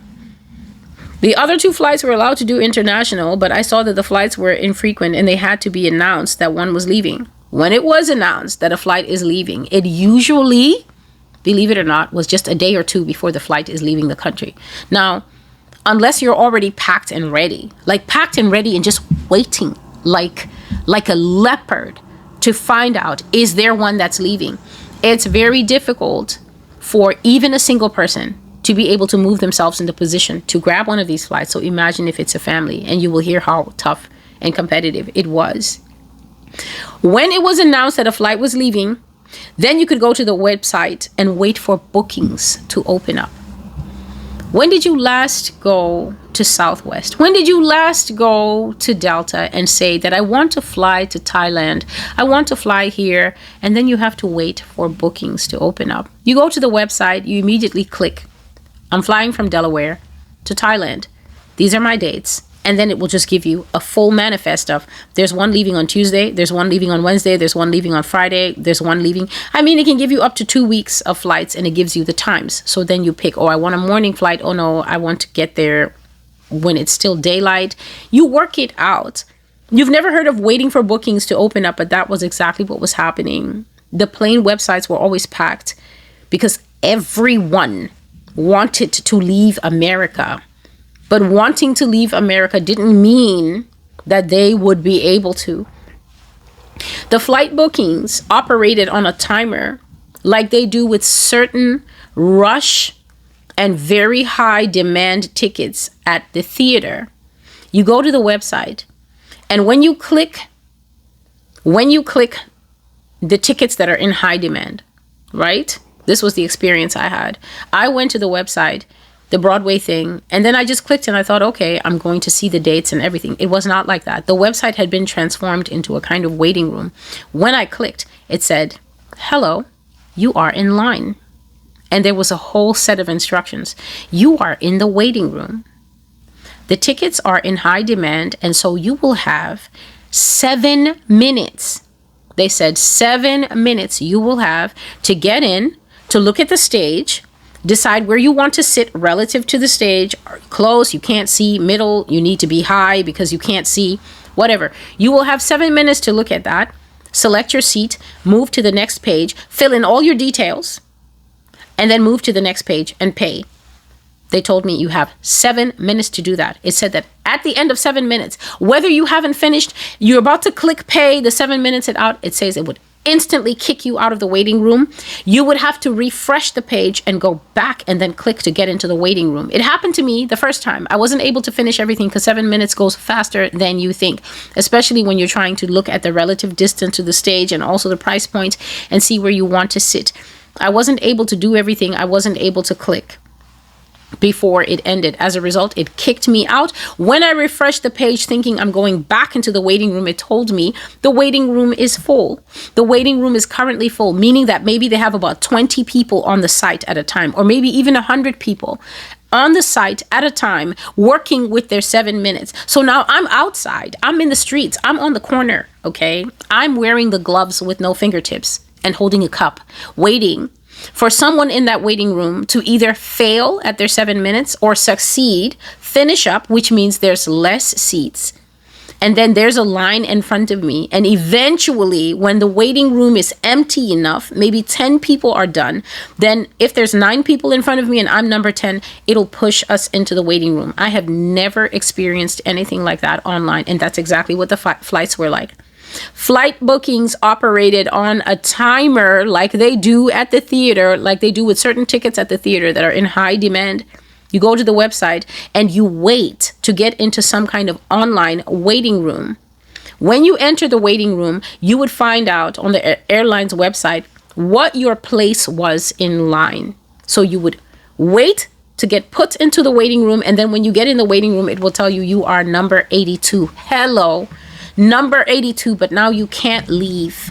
You cannot leave the computer. Nobody left the computer. If it says you had a 1 hour waiting time, you know why you couldn't leave? Because if 7 people were working at the same time, or 18 people were working at the same time, and 16 of them managed to successfully complete flights, and all 16 of them go, your reservation is complete. All of them move out and the 1 hour waiting time could drop to 42 minutes. It could drop to 38 minutes. If you told yourself, oh, it's an hour, let me go run an errand. That was unwise. Nobody ever left the computer that I saw. This thing was like Jumanji survival that I saw in the dream of people trying to get out of America. And when I woke up, I was contemplating the whole day. Look, God, at the time that people have to get out now. I'm not talking about the people who don't have means. There are people who have means who are still playing games with their lives, their families' lives, their ability to use times of peace, to go to other nations that are in peace, to set themselves up. No, everybody's waiting for the government to come out of the closet with a Chucky knife. That is when Americans will now start running. It will put pressure on the entire infrastructure, pressure on the banking system, pressure on the planes, pressure on even Amtrak, pressure on the suitcase industry. Now everybody needs 2 suitcases. Pressure on the shipping industry. Now everybody wants to ship things to Guyana, right? Nobody wants to do this because everybody's waiting for Celestial to prove something, like prove it to me. Wow. You will turn into a roasted peanut before I stress myself out like that. Deliver these prophecies. You believe upon the Lord and you will be saved. You believe the prophet of the Lord and you will be established. You will prosper. You don't believe? It's on you. There's so much free room now. Other people are testifying how their first mangoes are coming in, right? They left 3 years ago, planted a mango tree when they landed in Ghana, cried a little bit. Now the mango tree is giving its first fruit. Those people have no problems. Those people have family members that are still sitting here asking them, isn't it hot in Ghana? Aren't you guys struggling? Do they like black people? Because Ghanaians are, green. They have family members sitting here while others have gone and established a whole new life. I told you that there are plenty of white people, men especially, on their second Kenyan baby. They are gone. They are all over Southern Africa, all over the places where it's not too hot, because West Africa is a bit hot. Southern Africa has climate, temperate, almost like here, with the different seasons, almost like here. People are still resting on their laurels. Well, the whole world is going to be the same anyway. It doesn't make a difference. You are lying to your soul. Only your soul. Definitely not the souls of those who know that the words of the Lord are true. What will happen in the world? Most nations will face their judgment. No nation will be judged like the United States. I said that America is going to be the final countdown entertainment of the whole world. God is going to do it here like pay-per-view, big screen. Let's get ready to rumble. The entire world will do exactly what Revelation 18 says, which is to put their hands on their heads and stand afar off, watching at what God will unfold in this country. No country will go through what America is going to go through. So, flight bookings took place on a timer like they do with high demand tickets. You went to the website, and when you clicked the website, you immediately find yourself waiting to get into some kind of online room. Once you got into the online room, you would get told what place you were in line, and then you have to watch the timer until it's your turn. Once you get into the site, when you leave the online waiting room and you get into the site, I saw that you only had 10 to 12 minutes to get everything done. And then it would kick you out. And the way that it would kick you out is exactly the way I was told at the bank. I was told, you can make your request. You now need to prove your request. When you bring your proof, we're going to assess it. And then you might be approved or denied. If you get approved, we're going to approve a certain amount. There's no guarantee that the amount we approve is the amount you asked for. But once we approve that amount, you only have two choices. You take it, or you would have to agree to decline. You don't get to negotiate for more. You take what is approved or not. It's the same thing here. You got into the website from the waiting room and you only had 12 minutes. And what I saw is you had to be waiting in that living room with every single member of your family during the countdown, going through all the passports, making sure that if somebody has four first names, that you're looking at the first names, grabbing it in your head, or to make it easier, you have a sheet of paper and you're going Ebenezer, Benaiah, so-and-so, Azusa, you're writing the date of birth, you're putting all that information in. The smartest, fastest, savviest member of the family. Sometimes it was dad, sometimes it was mom, but sometimes it was the 19-year-old boy who's an IT tech, who's always on Fortnite, Fast Fingers, whatever. The family, I'm telling you, it was like life struggle, survival, game show type of thing. The family had to choose the best member with the good memory, good at typing, doesn't get frazzled under pressure because you're looking at the timer. Family of 6 stacked up against a single person in the waiting room. Family of 8 stacked up against a family of 4 in the waiting room. You can't see who you're in the waiting room with because it's just an online room that just tells you, you are number 82. And then 10 minutes pass and then suddenly you are number 51. That means that so many 30-something people left the waiting room. 30-something more people came in, pushed you up from 82 to 51. You moved way up. Pressure is on. You're waiting with everybody's details. Because when you get into that website, whether your family is of 2 people or 10 people of the same family tree who want to get out, sometimes, for instance, like 2 sisters, there's 2 sisters and their 2 husbands, and they want to get out. And between them, they share enough kids so that it's 10 children, so that it's 10 people. Couples are 4, and then they share enough kids so that altogether that group is 10. Now, you've booked in another country accommodation for 10. The travel guide is waiting to receive 10 people. The travel guide has not been told, oh, when we get there, we want you to meet us in groups of my sister and her husband will come first, and then so and so will. No, they want to flee together. They want to flee America together. I'm not talking about any kind of third world war zone. I'm talking about everybody's supposed home of milk and honey. Yeah. I'm talking about Mecca. I'm talking about Valhalla, right? I'm talking about heaven on earth. I'm talking about the greatest country in the world. People were plotting to get out of here like it was Soviet Russia. That's how bad they wanted to leave. You've booked the tour guide. You've booked everything, and now you can't break up the family. So if you had 2 people in your family or 10 people in the same family tree who want to get out, 2 sisters, their husbands, and their kids, about 10 in all, you all have to book at the same time, or you can't keep the booking. Celestial, you will get approved for a certain amount. You take it or you get nothing. You have to decline it. You can't negotiate and say, I want it, but can I ask for a bit more? No. In the same way, you all have to book at one time if you need 10 tickets. And I said it was so stressful to me watching families sitting in the living room, rehearsing details, everybody around the person with the computer, but not too much, willing to pitch in and help against that 10 to 12 minute window that I saw in the dream. Everybody sitting around like some kind of death watch around mom or dad or the teenager, whoever was the best at filling online forms, everybody holding their passport information ready to read it to him or her to fill out everything before the minutes were up. If you didn't finish it, it meant that you only managed to get some family on the flight and not others.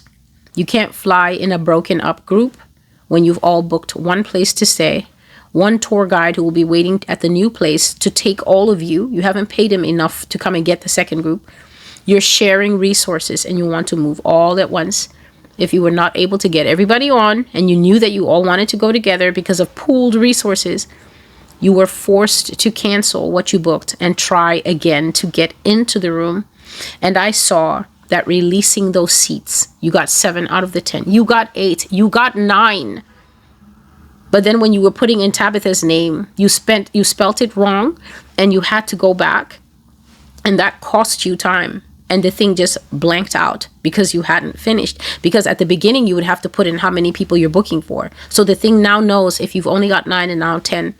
I saw that releasing the seats was so hard on those who lost out on them. They were so despondent and I saw people crying. Whereas those who had been put on standby, I saw in those homes screaming with joy and thankfulness to get a text that says, 4 seats just opened up. You are now number ABC in line.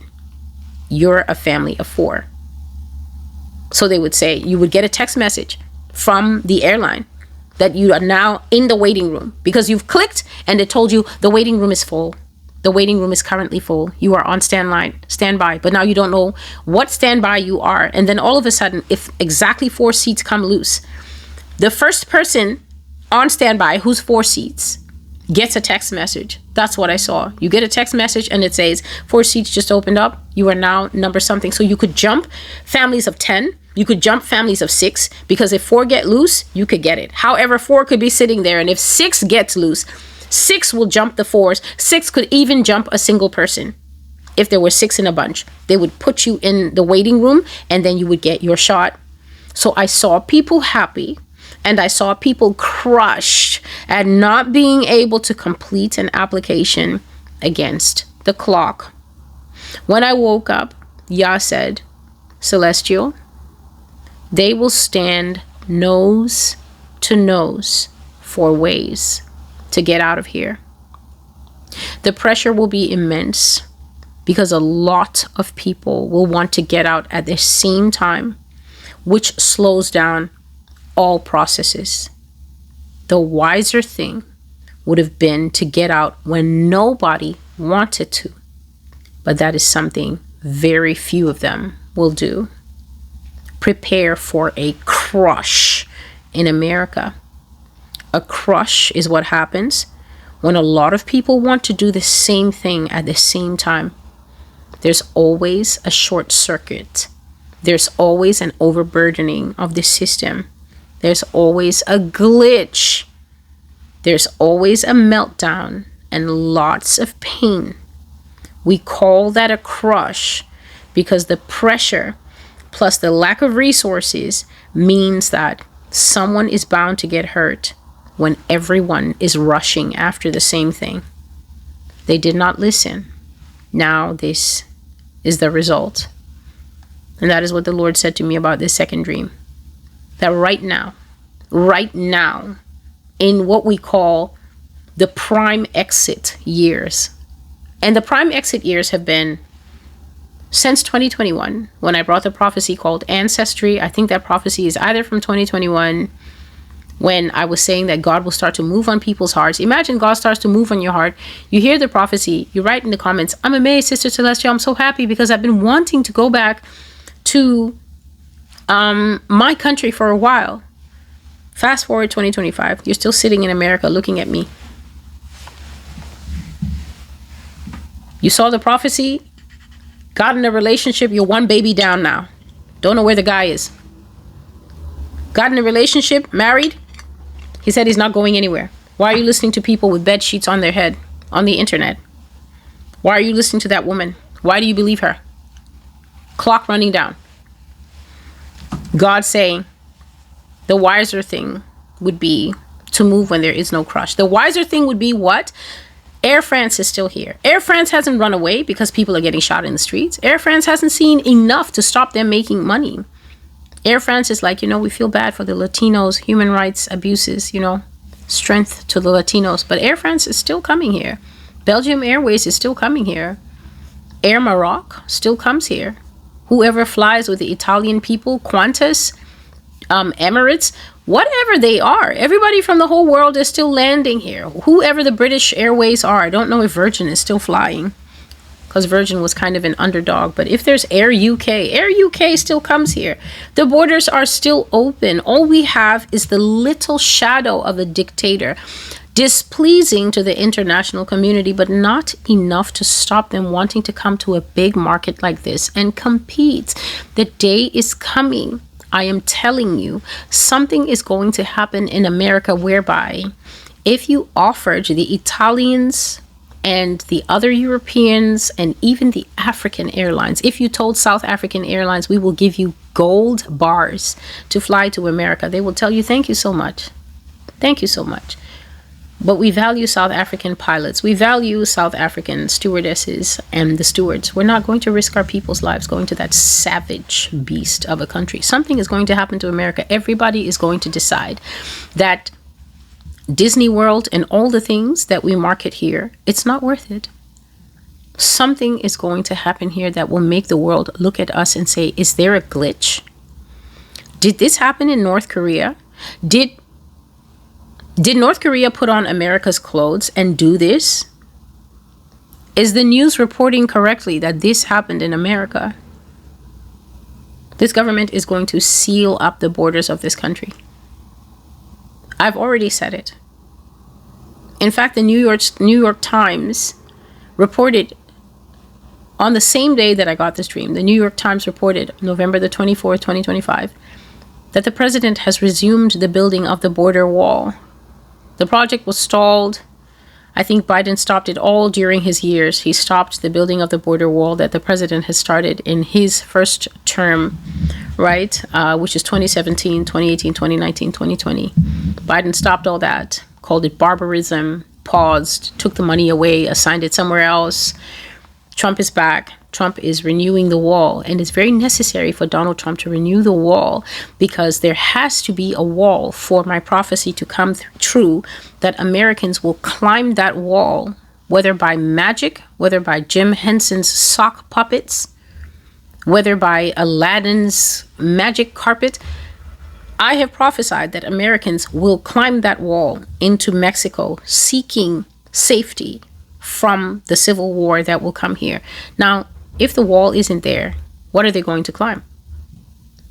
How can the prophecy of God be that wall you are building out of racism and hatred will keep you in? It's not to keep Mexico out, it's to keep you in. In order for there to be that fulfillment, that wall that started it needs to be built a lot more so that it can inconvenience a lot more people, because all the people that are harming the Mexicans are right down there now where they're building the wall. And I always said that wall is, I don't believe in karma. It's America's judgment. It's you that will scramble over that wall. There won't be a single Mexican struggling to come over in. The Mexicans are struggling to come in now because US dollars and all that. You won't catch them at that wall when the government starts massacring and slaughtering people in this country. It will be Americans climbing that massive wall. And remember, facts were just not as ingenious as the Mexican people. I have no idea how those people have been scaling that wall. I don't know what acrobatics they've been doing to come over that wall, but they know how to scale it. Here, where is the knowledge coming from for us to know how to get over that steel structure that has narrowly slanted slats that basically look like this, if you can see what I'm doing with my hands, right? Not straight, they're slanted so that people can't get their body through, people can't get their head through, but those people keep coming through all the time. So it is America's comeuppance. I saw people basically doing Jeopardy, but they weren't doing Jeopardy for a prize. They were basically doing Jeopardy for their chance to leave America. And it would just be like a pop-up flight. Delta will be flying on September the 18th. It's September 14th. It's September 16th. You've got the house. You've got everything. You've had to have it. Why? Because you have to live. You've got the house. You've got everything. But now Delta comes up and Delta says, we fly in 3 days, meaning we have obtained a government mandate to operate a flight. I spoke about this recently. It can't even be. It is within this calendar month, this November. I was talking about how difficult it was to get out of America. Just a moment, please. Okay, it is in a message that I haven't watched yet. The Wrath of Esau. I haven't watched that message since I made it. But in that, I was just looking at the transcript of it, and it was saying that I said that America had become so savage and America had become so racially violent that embassies around the world were working around the clock to get their people out of America. I said the nations that could afford it, they were running flights out of America to get their people out. So I guess you would say maybe Australia, New Zealand, wealthy Arab nations, definitely, Europeans, definitely. But I said that in some places where embassies of those countries exist, but now the government just isn't able to mount an operation. Like, how is Belize going to get its people out of here, for instance, to mount an operation, pay for the flights, book flights and everything? I saw that governments were giving out stern warnings that people were to immediately quit America. They were saying, leave everything and come out of America. Sell it if you have to sell it, but because of the threat to your life, leave everything.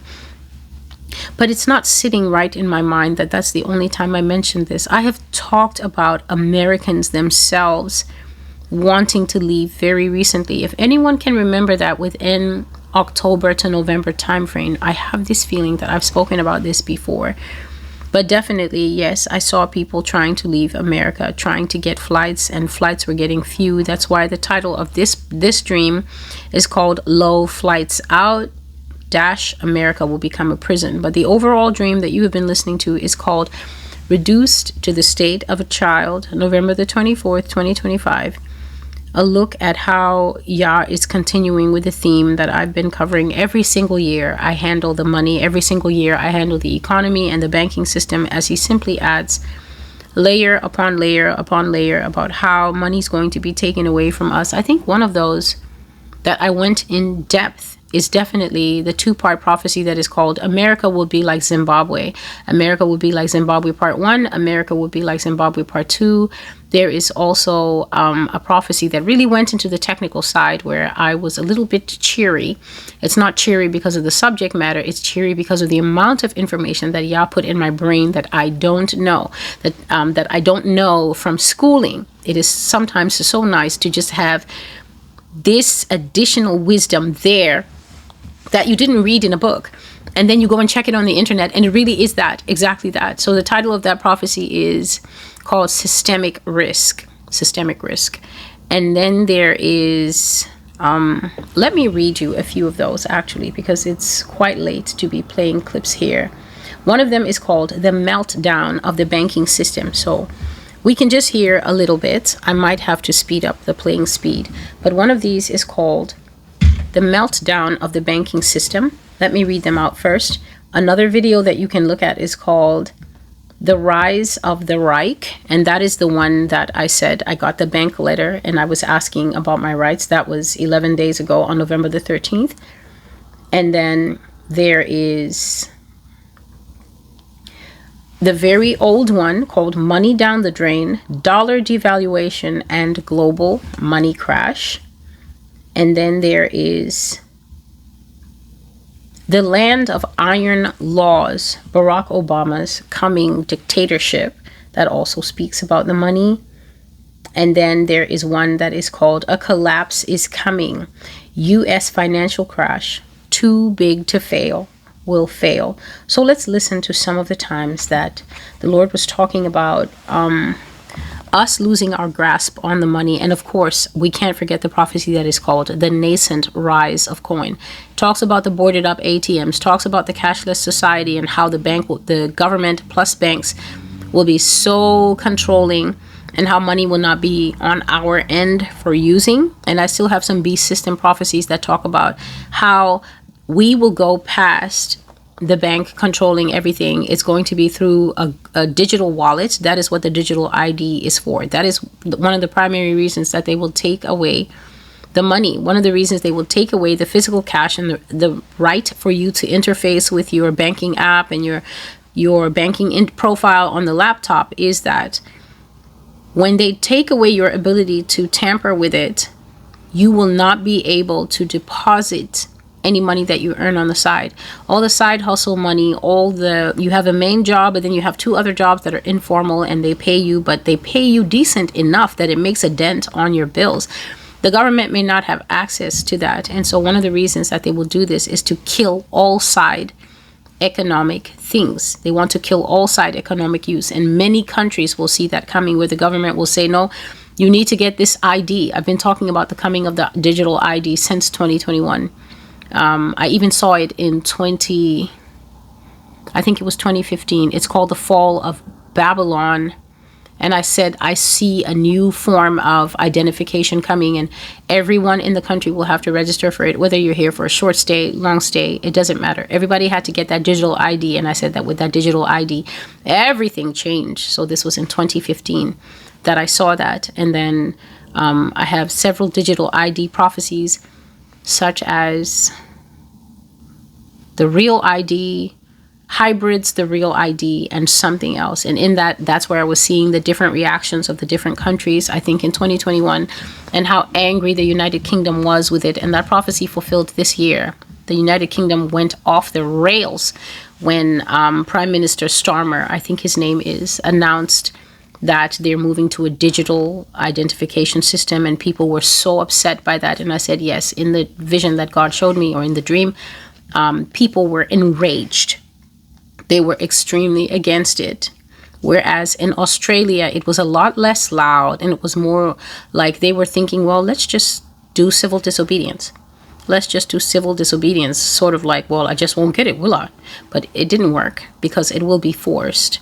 And so I just haven't had time to put that prophecy fulfillment up, but that has already come to pass. And the digital ID will be everywhere. The digital ID will be all across Africa. It will be all across Asia, Southeast Asia, the big countries, places like China. I'm sure they already have it.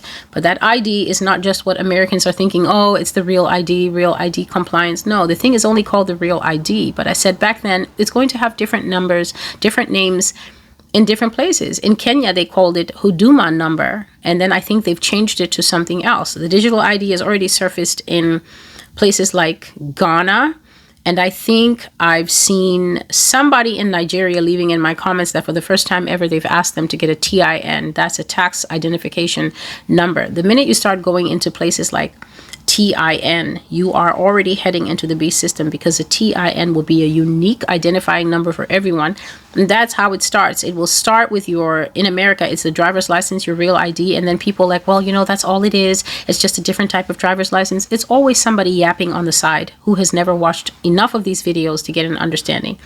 The real ID is going to link into your medical portal. Okay? This thing that they're calling the real ID, that a lot of people just think it's their driver's license, that is not where it ends.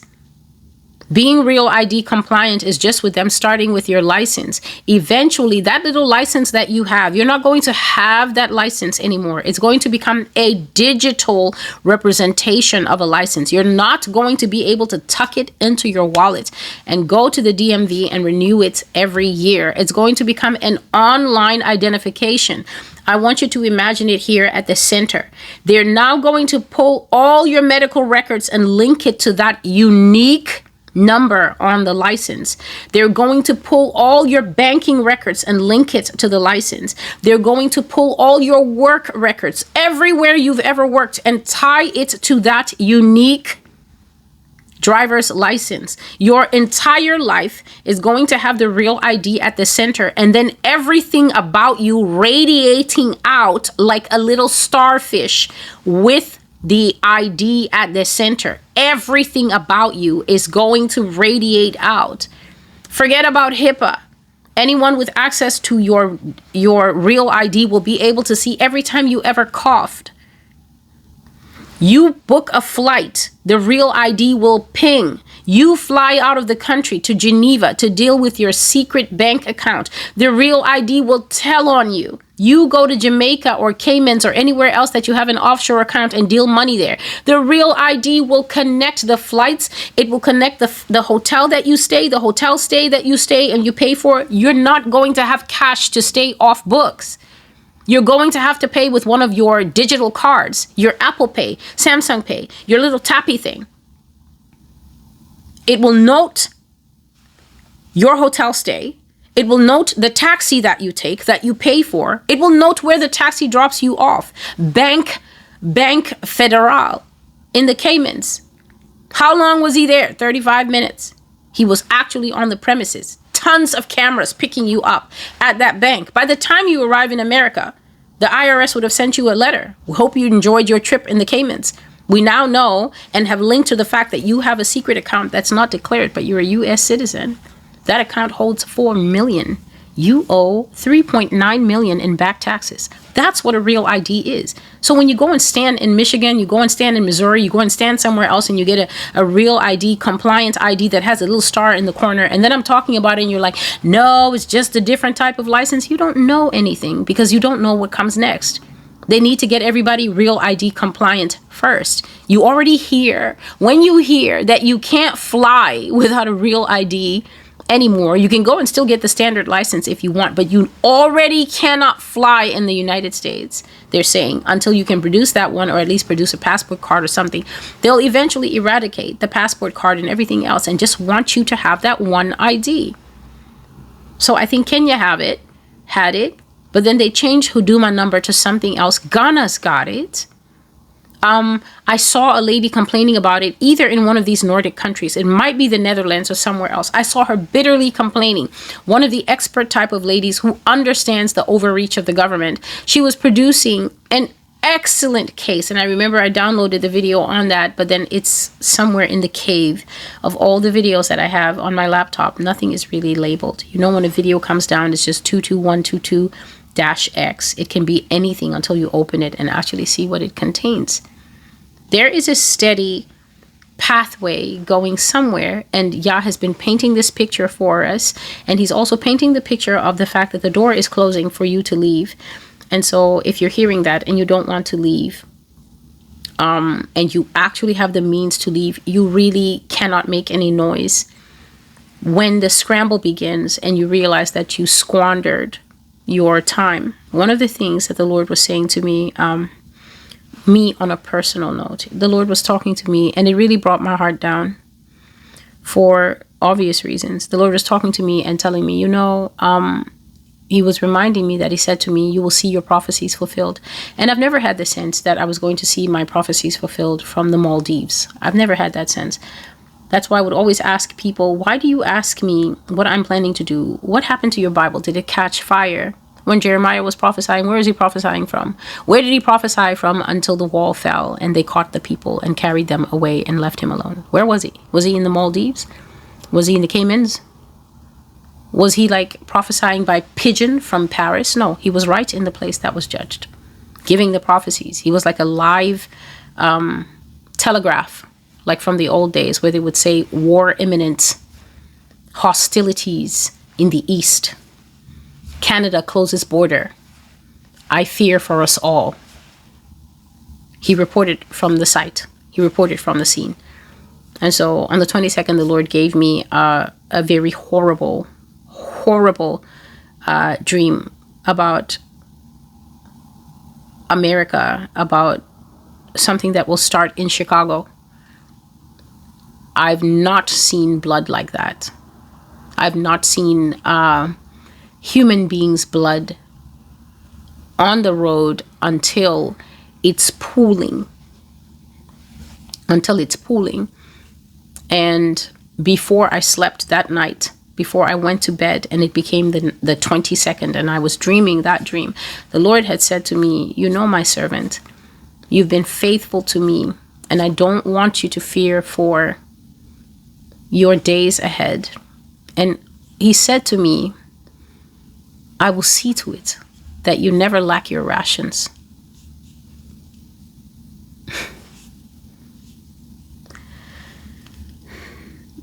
Does lacking your rations sound like, I'll see to it that you'll always have money to go to the supermarket and buy what you like? Does it sound like that to anyone? I say things that if you even pick one sentence of what I say and stop talking so much, and also quiet all that noise that is in some people's brains. If you pick one line as I'm reading these prophecies to you line by line, and just pick a line and say, what does this mean? What does it mean when God is telling someone you won't lack your rations? It means that I'm not going to be able to get what I want, and that someone is going to be giving me my daily. And if someone is giving me my daily, it means that I'm not in Ghana. It means that I'm here, where they will be giving the survivors their daily. So then that begs the question, all of you with husbands who always say, but then why is she still here? Is that your husband is slow upstairs. There's just cotton and the ability to remember his name and social. That's about all he's got. He's risking your family's life, your children's life, because he thinks with his non-Bible reading self, his non-thinking self. No disrespect to the men who do read the Bible and do think, and can add 2 + 2 and get 4 and not 22 by putting the two twos next to each other and then saying 2 + 2 is 22. No disrespect to those men. They're men who are hanging the entire balance of all their children that they brought into this world, and the woman that is unfortunately still tethered to them. Abigail married to Nabal. They're basing their whole of their argument. That's something lawyers say. You can't base the whole of your argument on something unless it's a beautiful fact that the whole case turns on that. But they're basing the whole of their lives and their families' lives on the fact of why is she still sitting there? I'm sitting here because I've got guarantees that I don't have to discuss with anyone. And I've always been transparent about that. People who have watched this blog know that I have said, if you're looking at me, you better stop. If you are looking at me and making me part of your personal equation, Celestial, what are you going to do? I'm going to do whatever it is God says to do. And for the night of the 21st that was going into the 22nd before I went to bed, even though it probably was the 22nd already because it's usually 3 or 4 by the time I go to bed, he was telling me, I will look after you and you will not lack your rations. I read Isaiah 18. Woe to the land of buzzing wings. I just did a prophecy and covered that. It's not a month. I read everything about it. I explained the entire chapter. Woe to the land of buzzing wings, the land that is used to sending out its ambassadors to give orders. God says, go to that land and tell them that I'm gazing at them like a clear heat in sunshine. Clear heat in sunshine is when the land is so hot that it literally is making wavy waves come up off the earth. The earth is so heated up. He said whether it's so heated up, the heat of summer, or whether it's wavy with dew, tell them that I've got my eye on them. That's what Isaiah 18 is saying. And that I'm going to deal with them by cutting off all the branches. I said those are all the full-grown men. And then he says, I'm going to prune all the twigs. That's all your 15-year-old, 19-year-old, 16-year-old sons that America is going to conscript into the army. The draft will come back. All your boys will go back into the army to fight some pointless internal war and die young, non-protected by the bullets. Then whoever survives will again have to form the army to fight Russia and China when they come, to no avail, because they're going to win. That's what's in the future here to everybody who thinks, oh, it'll be the same everywhere else. And then for other people, it's learning how to break a coconut for the first time. No 401k, but also you can get all the time off work you need because other people in other countries work different. They don't work like slaves the way we do here. So that is just something that I felt it was necessary to share. The Lord told me that my heart was a bit, but I've always known, so I'm not one to dive too deep into unreasonable expectations. It's a great waste of time to be having contrary thoughts to something you already know. When God says you will see your prophecies happen through Al Jazeera. So anyway, let us hear a little bit of what the Lord says about the banking system, and then we bring this one to a close. This prophecy is called The Meltdown of the Banking System, Systemic Financial Collapse in America. And let's just say the date it was put on the internet is March 11th, but I have no idea of the actual date I got it. But these prophecies, I did them after I came back from my break. So a lot of them, I did share that the reason I came back to the internet, because I thought I was done. I really thought I was done with everything. And the Lord was just pressing on my heart, you should go back. And I was like, Lord, those people are rude and they have no manners. And I've done prophecy since 2019 until 2022. Haven't they heard everything? But he kept giving me so many dreams of the American banking system crashing.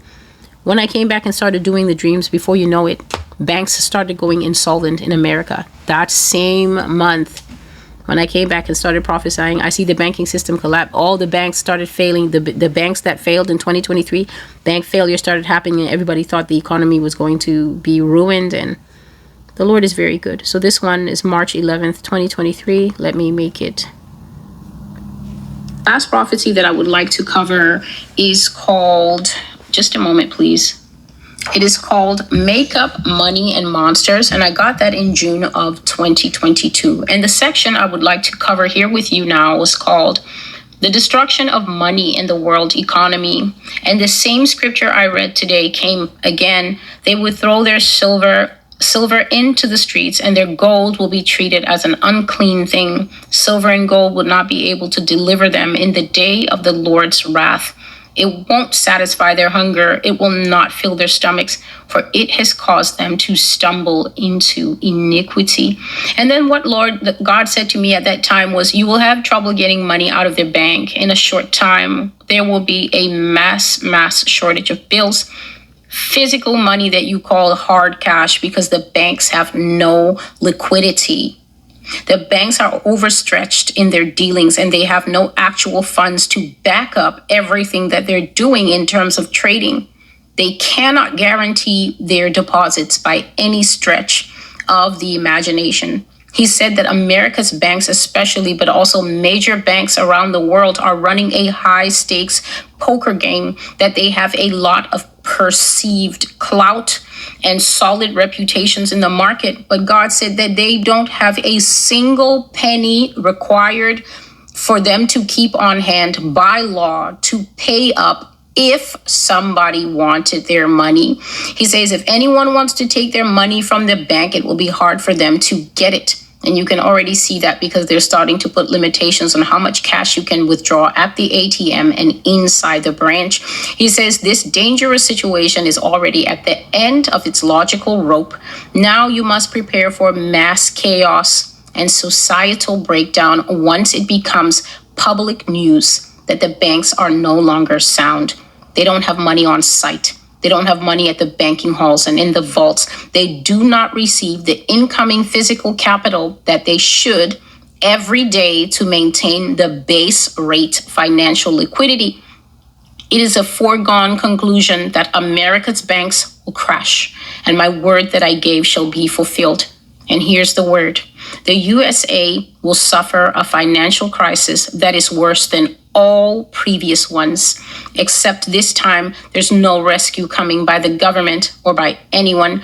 The economy will be destroyed and conditions equal to or worse than the Great Depression will arise. And God added this. It is wise that you marry a rational man that has common sense enough to always keep a duffel bag of money and other resources in the house. Do not marry a complacent fool who does not know or watch the signs of the times. This is the warning of God. The banking crisis is coming, not being able to get money, no longer able to afford goods and services because they will be priced right out of the reach of most people. Again, in this prophecy, he said, beast money is on the way. The banking crisis will remove hard currency from circulation and the banks themselves will crash. It will be allowed to happen because now is the day of the new world order. It is the time to do away with currency, hard cash, and physical money to raise up and implement the online money of the beast. A new cryptocurrency is the beast money system. And so you can hear how consistent God's word is. He has been saying the same thing for a long time, and it is now time for us to move from fear and paralysis to doing the things I said in the beginning of this video. Make God your mainstay and your hope, and involve him in your day-to-day financial decisions. Thank you to everyone who supports me. I'm grateful to you, and may the Lord bless you and return it to you. This is Celestial, and this is the Master's Voice. Until I see you again. Goodbye. So there we go. A word from the past. The video is made March 2023, but I'm reading a prophecy from June 2022. God speaking about a financial crash, speaking about the fact that I was just saying the same thing. And this is why I tell people, you stay here a long time, there's absolutely no way you can accuse me of lying on performance. I said that not only does the truth have a sound, but because the truth stays the truth all the time, I will always revert to things from the past and just say it by the impetus, by the power, by the flow of the Holy Spirit, without needing to make up anything, because it's the same thing that I've said. And I was telling you that the banks don't have a cent. They don't have 2 pennies to rub together to start a small brush fire. And here I am saying it in 2023, repeating what I said in 2024, and giving the glory to God, not myself, for being one who delivers consistent words. Now you heard I'm speaking before I play this video, because I just found the spot right at the beginning and said, I always say I'll just play it until it gets to a place where I can stop. And I hear God saying, don't marry in these times.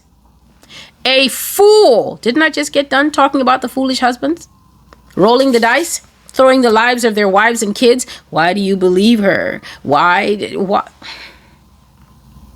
Be like Abigail. Abigail was married to a moron. And when times of trouble came by, the wrath of David now coming to burn against her house, she made a plan that didn't include that man. And at the end of the day, God got rid of him. A fool will get you put in an early grave every time.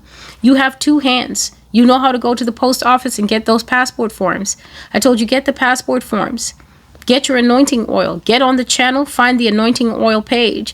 While other people, it sounds like witchcraft to me. Other people are coming back. You know, I had a kidney stone. It passed easy. No need for surgery. Other people, woman of God, I did exactly what you said. I've been refused from 5 jobs. I anointed my hands. I anointed my all my school reports. These are adults that are not able to make a living. I anointed all my school reports and all my resumes. And you know what? I got a job and they told me that they're considering me for a promotion within a month. God answers prayer. The only thing that is stopping people from coming to God's door is the fact that they always keep an ear open for, I don't know, these dry windbags that in their lives that are telling, why do you have to do all that? Why would you listen to advice from people who aren't winners? This is what I need to know. If you have someone who is obviously not doing better than Bill Gates in your life, why are you listening to the viewpoint of that person? Abigail's husband put all of them in danger. Abigail's husband insulted the future king, and the future king said, okay, let me come and show you what I do to the Philistines when I'm on the battlefield. I'm coming for you and all the men in your household. A wise servant came to Abigail and said, when we were looking after the sheep, looking after the cattle, looking after everything that we were looking after, David and his men always surrounded us. They protected us. They kept us safe from marauders and pirates and things like that. We never lost a sheep. We never lost an animal. We were never attacked. They protected us. And now your husband has insulted this man. Everybody knew that David had been anointed by Samuel before Samuel died. And so Abigail, she dressed up. She packed a whole feast. A feast that can appease a hungry man. She didn't ask her husband, do you think that we should do this based on the fact that you're about to get us all murdered? The servant told her what the report is. Consider me the servant telling you what the report from heaven is. That every door and window in what a lot of people still think is a place of manna and pheasants, every door and window is not only shutting, but is also having kerosene poured on it and being set on fire. Do you know what it would be like to run out of this country through a door or a window that is shut and burning? You will have to break through glass and jump through what will then be hoops of fire to get out of America. And I've never, ever sugarcoated it. Not a single day of my being here have I sugarcoated it. You will not only have to break through doors and windows that are shut, you will have to break through glass. You will have to smash your shoulder to get that door off the hinges. Plus, you will be breaking through a ring of fire to get out of this country when this country becomes a sealed up thing. And that's why God is saying, don't marry a Nabal. This is to the single women. The metrics that you're using to choose your future partner are off. They're completely off. You're looking at the wrong things. You're dealing with people who want to go 50-50 with you. Do you think that's somebody who will put their life on the line for you? People who, when you have a baby, then they say abort because I'm not ready. I want to do all the things with you. But I think one of the first things that we should do foundationally to start off our future marriage is kill our child. And then you tolerate that person. You're out there having 3 or 4 abortions for that person.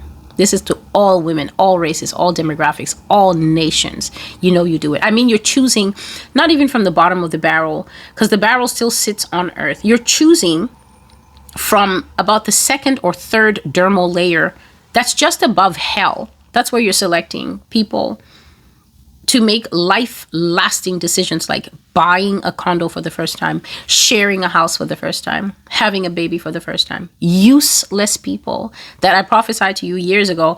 I see the men running. I said, I see a man running. I see men running.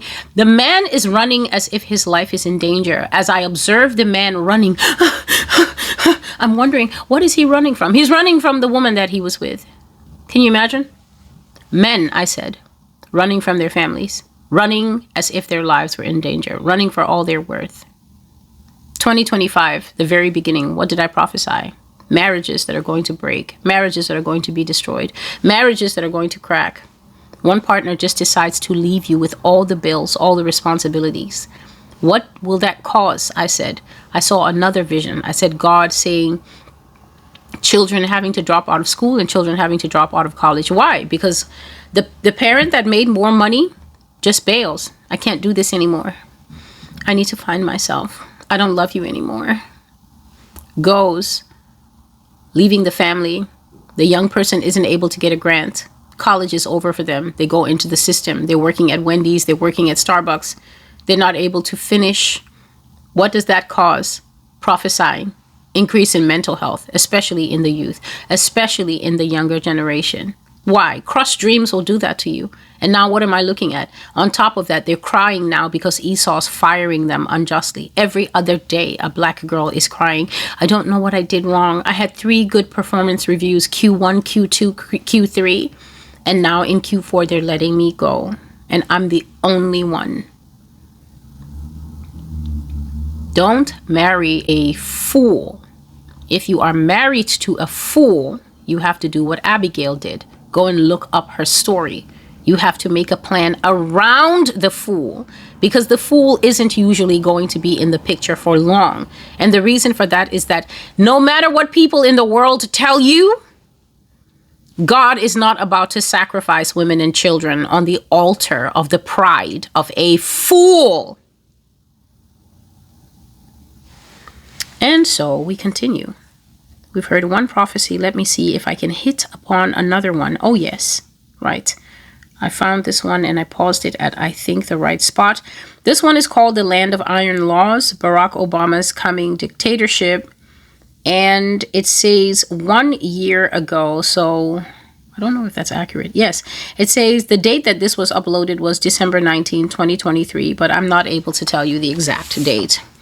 What we're just here is to listen to the continuity and the consistency of the Lord Jesus Christ. So here we go.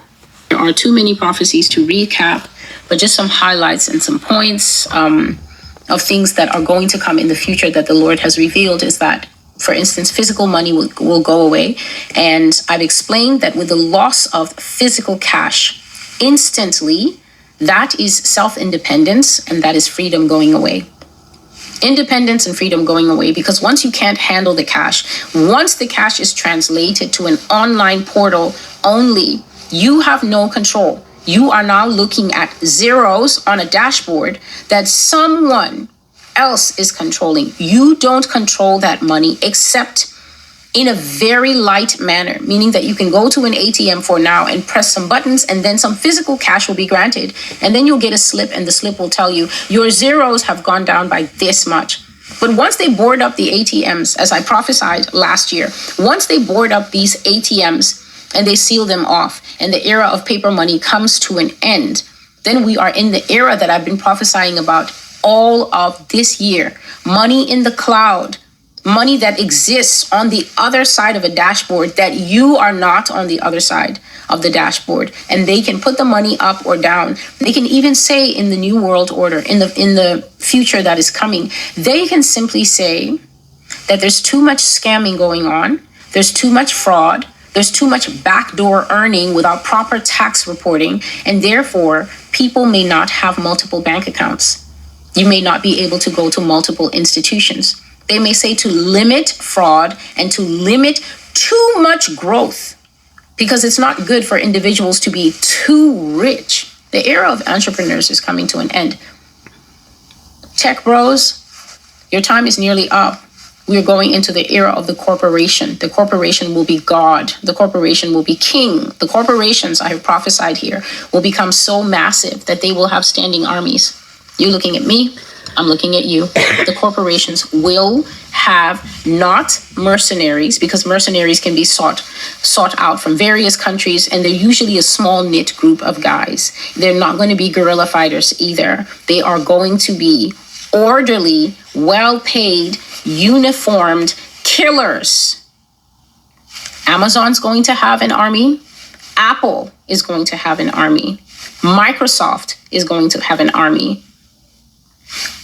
Several other industries, different big companies. Just think of the big names. They don't come to mind now, but I can promise you that in the prophecy that is called Pogroms in America, Amazon, Apple, they had soldiers, armed soldiers with the government's knowledge, and they were assisting the government in hunting down people to kill people. The prophecies that you can look at for that are pogroms in America. Another one is called tracking and technology in America. Another one is called tanks in America. Excuse me. This next message is one of the oldest messages I have about the changes that will come to money.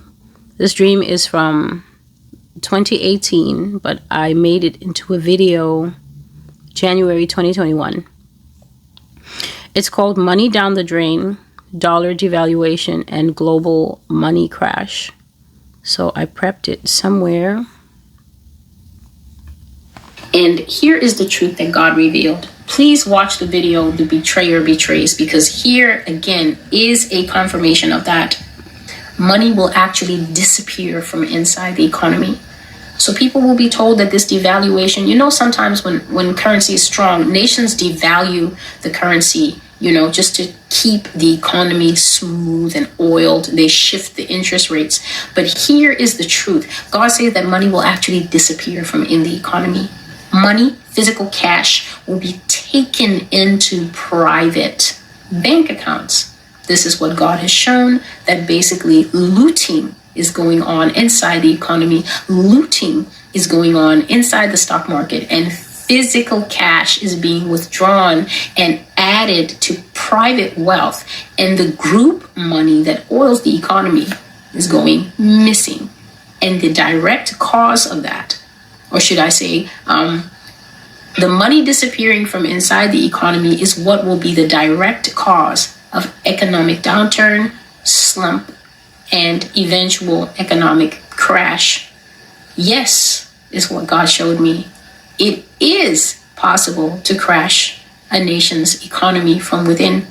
And he also revealed, please read that prophecy, the leaders of Babylon. I'll link it in the description below. Always check the description to understand what the video is about and to look for possible other links so you can see that this blog is consistent and you can read the other witnesses of what I'm saying here. It says it's been done in this nation before and it will be done again. So the betrayer betrays, the treacherous dealer deals treacherously, and the nation is undermined from within. I've delivered the prophecy. Money down the drain. Thank you for being with me. I am Celestial. This is the Master's Voice. So these are the examples that support the dream, but there's so many times when I've spoken about the fact that we're going to lose financial autonomy. And so this dream is just the Lord adding yet another layer for our understanding that the beast system is going to come, and it's going to greatly affect the way that life has been set up so far, the way that life has been ordered so far, where autonomy and freedom of expression and financial security have always rested with the individual citizens of individual nations. But now, because a new entity called the beast is being formed, a new entity that is based on a society that still concentrates power at the top, but at the same time, many aspects that are, for instance, illegal now will be absolutely unquestioned and legal then. The taking of human life. You've heard different prophecies where I'm speaking of one thing and then it keeps going into, and then yes, they will mobilize and kill us. And that's because part of the easiest way of taking wealth historically has always been to kill the owner of it. That was even in the Bible. I think the man's name was Naboth. He had a vineyard, and the King Ahab wanted it, and he asked to buy it, and the man said, "No, I can't. This is ancestral property. This is family land."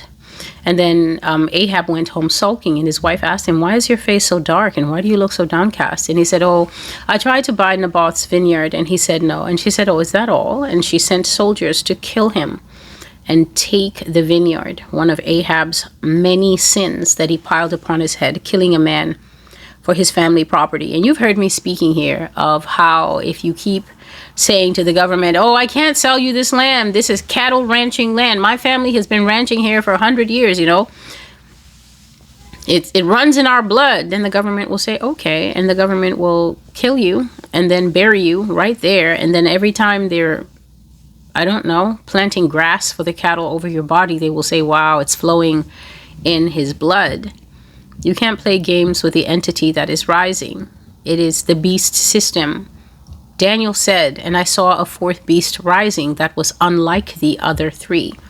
He was talking about different kingdoms that have existed in antiquity, and even seeing to the future, different countries, such as the wings off the back of the lion being the United Kingdom, okay, and the wings that broke off of the back of the lion being the United States. But he said, I saw a fourth beast, and it was like unlike any of the other three. And I just did a full breakdown. I think it's a 2-hour breakdown on the nature of that. I read from it. It was just supposed to be one Bible verse that I read and explain for a few minutes, but it turned into a 2-hour end times breakdown of what the fourth beast is, how it will act, its characteristics, and how it will manifest itself in our end times. I just can't remember what the name of that prophecy is, but if somebody knows, they're welcome to put it in the comments. It is also a very recent video. It is necessary for you to know the landscape that you're facing. And it is necessary for you once again to realize that your fear is not a sufficient enough reason not to listen to, believe, and obey God. If you're someone who actually has less responsibilities, meaning you don't have 5 children, to be competing in the airplane Hunger Games that you just heard me explain, and you have 1 child, and you have yourself, and you have your husband, or you have your partner, and I really hope that you guys will fix that. Don't be living together and in sin, and then thinking, oh, because we have bigger things ahead of us, we've got to get the passports. God frowns at sin. God frowns at sin. And if you have sin in your life, God's frown is upon you. Blessings and favor will leave you. You will not be favored in life when God is frowning at willful sin in your life. You're living with somebody, you need to fix that. You are in fornication. It is an active, soul destroying, and heavy burden getting sin. It is. There's no 2 ways about it. You can't do that. You don't own your body to give in to your lusts, to make excuses, to say, oh, we're doing it because we're doing joint taxation. You're not going to discuss joint taxation just before he puts you in the lake of fire. So you really need to revise your priorities, because I can't keep saying the same things. If I'm saying this to new people, then okay. But if I'm saying this to the same people that have been here for 3-4 years, and you still haven't regularized your status, and you have a live-in partner, you are a stubborn, willful, sinful, and very wicked person. And I know the pastor didn't tell you that the whole of this year, but we're coming to the close of the year, and I will tell you that you are actually wicked, because somebody who wants to live their life according to their own desires and exalt themselves, you are literally saying that you are God above God, and you are law unto yourself, and he will cut you down like so much grass unexpectedly, because there are judgments against people who do such. But you have disposable income, and your big excuse is it's the same everywhere. You are a fool. You are a Nabal, because you are hardened in the face of truth. And what will happen is the time will come when you will need the favor of God. You will not be able to access it. You will have all the money in the world, and you will keep running into these inexplicable roadblocks. You will be able, on paper, you have enough to be able to transfer everything to the biggest Swiss deposit box in Switzerland. You have enough to pay for the largest container, to take your Lamborghini and everything. You will find that God will let you leave this country with maybe 4 boxers and your skin. That's how he will make you go when you are hardened, when you are stubborn. You will literally run out of here on your 2 feet, realizing it will be like you're trying to pull your assets. I'm telling you something that's coming to me right now. It'll be like you're trying to pull your assets, and it will be like these massive claws are holding them. And you know whose claws it will be? Satan's claws. And Satan will have every right to hold on to every dime that you own, because Satan will say, I have a right to these because you heard the truth and you did not walk in it. You heard the truth a year ago. You heard the truth 6 months ago, and you were willfully disobedient. You know what? You heard the truth and you believed, but then you walked in presumption, and you thought to yourself that I've still got time. You didn't think it was an immediate order to move. You thought that God would move when you were ready to move. Satan will hold all your stuff. I'm telling you, you will run through fire. Remember, breaking through a glass door, smashing yourself through a shut wooden door that has gasoline poured all of it, and the entire door is on fire, the entire window is on fire. You will run out of here with 3 tidy whities and 2 Hanes undershirts and the clothes you have on your back and a little backpack that has your phone. You, a millionaire that's sitting in California right now. That's what you will get. You will have almost nothing when you leave here, because God knows how to fix stubborn people. He really does. He excels and is excellent in all things. His obedient children are saying, I had to get over my fear. And once I started the process, I'm finding that it's going like butter with every single step as God confirms his faithfulness to me. As I find that my children's transcripts that I was told would take 3 months came within 3 weeks, because they said, oh, for some reason, the new system that we implemented made this so painless that we were able to shorten the time. I see people writing this in my comments. You know, they're not writing it in the false prophets comments, because the false prophets don't have this information. With each step that I am taking, God is confirming his faithfulness to me, and my fear is going away. But some people, your fear is your God, but what are we supposed to? Don't ask me that. Don't ask me anything about that, because I have been transparent from the beginning. And as you just heard in this prophecy, I am a woman who will be on rations. So I don't know anything about anything that you want to ask me about. How are we supposed to? Rations are the food you get in wars. And it wouldn't naturally be my choice to move to a war place. So that must mean that I will be getting fed in a war place. So, you have heard the prophecy, whose name remotely escapes me for the moment, but I'll get it for you. This prophecy was delivered to me November the 24th, 2025. The general title is Reduced to the State of a Child, but there is a second dream within this that is called Low Flights Out. America will become a prison. God bless you. I am Celestial, and you are listening to the Master's Voice Prophecy blog that you can find on various podcasts.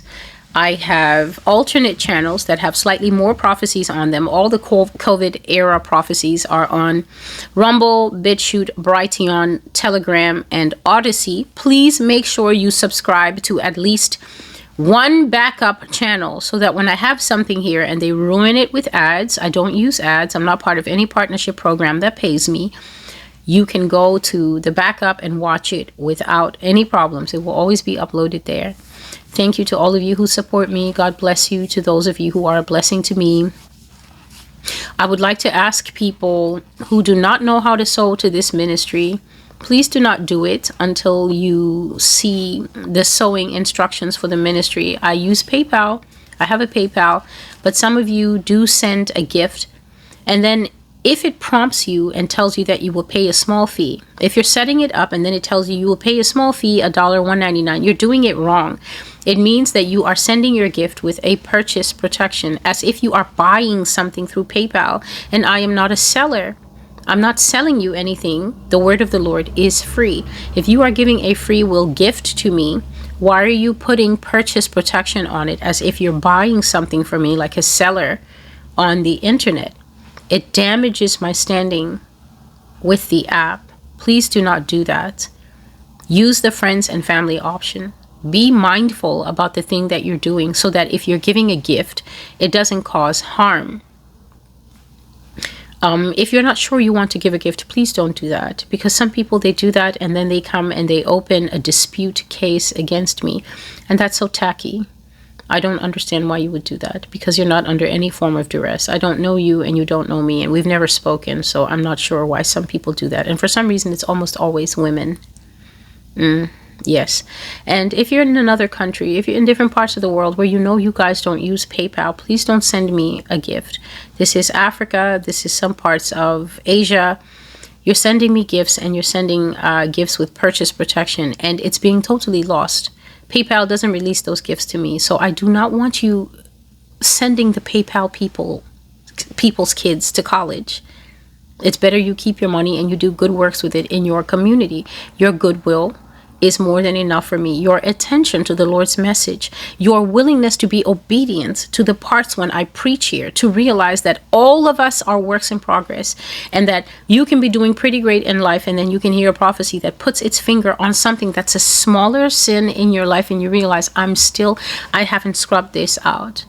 That is of more important, that you hear the Lord's word and obey it, than to send gifts from Kenya and you send gifts from Nigeria and they're never released to me, because you have to sign up for a foreign app that you don't use there. You don't have PayPal. So please don't go through the trouble. Okay? God bless you. There's no pressure on anyone. The Lord is my strength and my source and my support. And when you give, it is just to bless and to honor my labor in the Lord. The Bible says that those who rule well, the elders that rule well, meaning that they're teaching well, they're preaching well, they're exhorting well, and the word of the Lord in their mouth is true and producing good fruit in you. The Bible says those people are worthy of double honor. That doesn't mean that you then need to go through all this excess trouble. Okay, so God bless you. And until I see you again, God be with you, and goodbye.